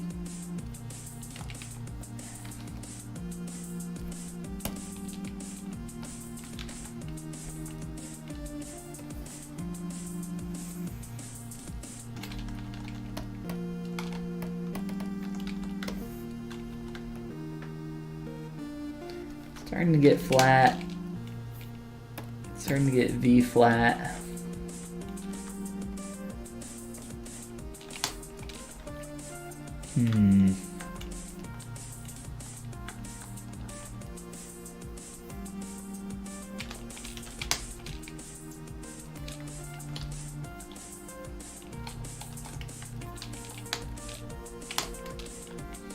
Honestly, it's like if we look at the way this surface turns, it's mainly this.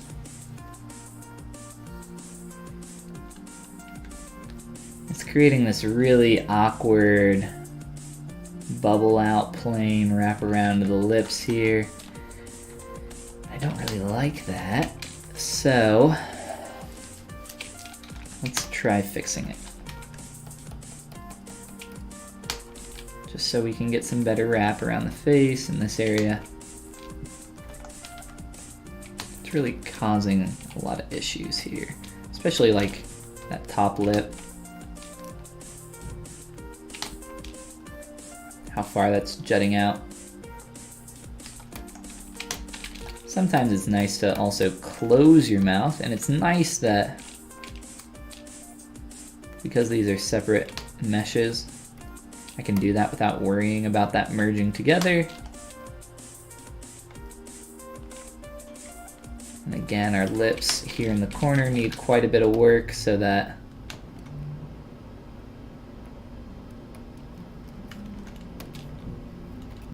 we can, we'll probably end up merging some of that together a little bit later.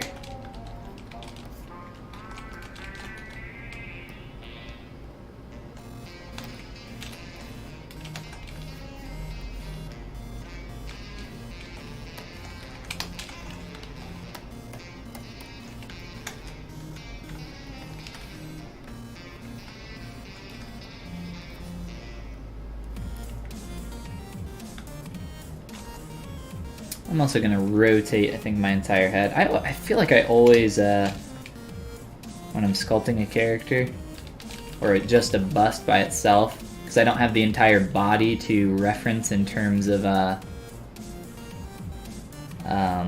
balance, I always make my heads look down a little bit. Not always, but a lot of the time I will. It's not really that bad in this one. It's just bothering me. Just enough to annoy me.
My Christian name is Christian.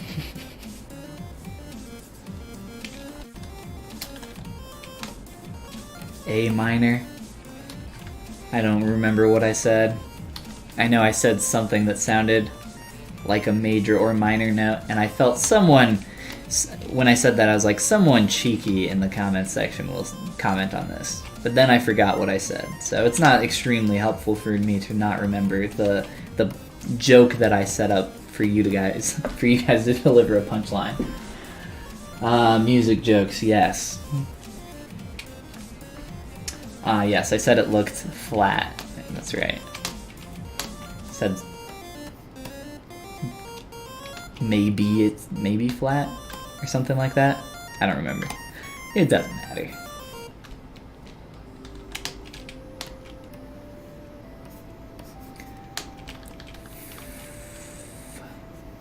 Flip and turn.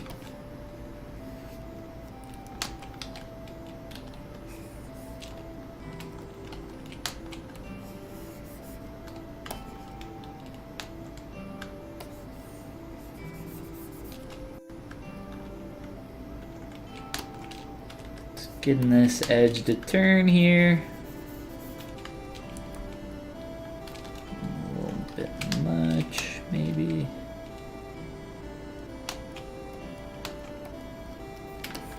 I don't know what I would do without the move brush.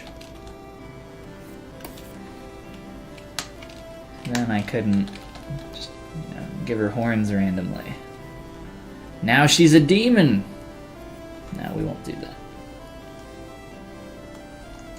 If I were gonna do that, we'd have to get some sharper points. Wow, that doesn't work the way I remember. I have to change that curve setting, I guess.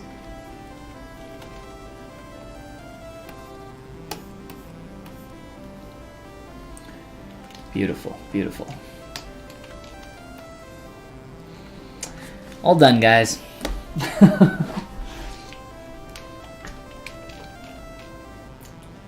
Looks like your art station piece. This one right here? I don't know.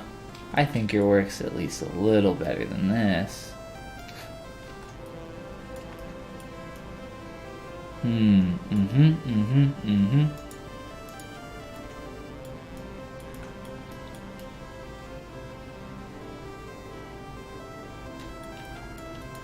Meh. Let's see. I think I'm gonna soften this up just a little bit, and then I am going to go grab some late lunch. So, if we have any questions or anything before I jump out of here, now would be the perfect time to ask. Questions, comments, concerns. You can fill out a comment card if you would like. There's a very low probability that I will read it, mainly because they don't exist. Or I guess a comment card would just be the comment section of YouTube or something like that. Speaking of YouTube, if you're joining us a little bit late, all videos, all streams and everything do get pushed up there after the stream is over.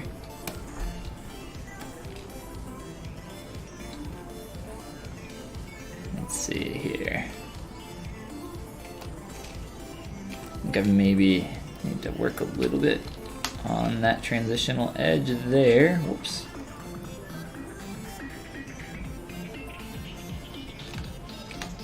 And I'll probably save a lot of this for our next stream, which will be tomorrow morning, of course, at the same time. I've been jumping on a little bit earlier lately, so the schedule down below is accurate, but I just might be on maybe like half an hour earlier.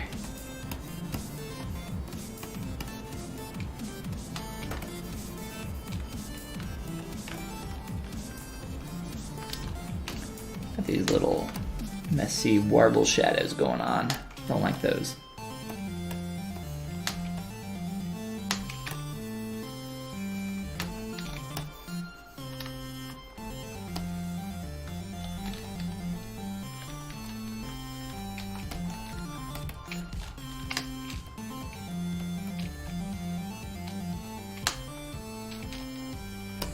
Just kind of picking apart little things that I'm seeing I need to change really fast that are really simple and easy to do. Ah, the horns, yeah. I figured. I was just messing with you, dude.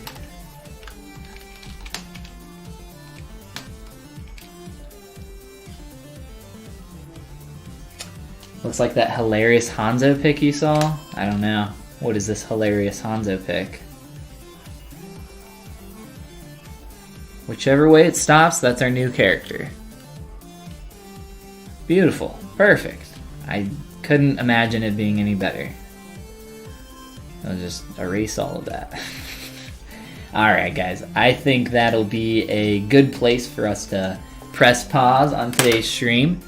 And like I said, tomorrow again at the same time, which is pretty much around noon EST. Can't find the Hanzo pic? Oh, that's okay. I'll just Google funny Hanzo later and probably find it. I'll mention here at the end one last time, there's a link down to my Gumroad below. Some tutorials on there if you guys are new to ZBrush Digital Sculpting. There's a quick start course. There's some more intermediate and advanced stuff as well if you're interested in checking that out. There's also some base meshes, like the base mesh for my last character that we did all for October. Kind of a nice stylization there. You can check that out. Or I got some base meshes, all pretty cheap, you know, $1 for like 5 different bases there. But yeah, definitely check it out. I'd appreciate it a lot. And as always, thanks for coming and hanging out, guys. Was good. 7 Shades, you came in at the wrong time. We're just bouncing. But of course, you know, like I said, everything goes up on the YouTube channel afterwards. So you guys have a great weekend, and I hope to see you guys in tomorrow's stream, noon EST. All right, see you guys.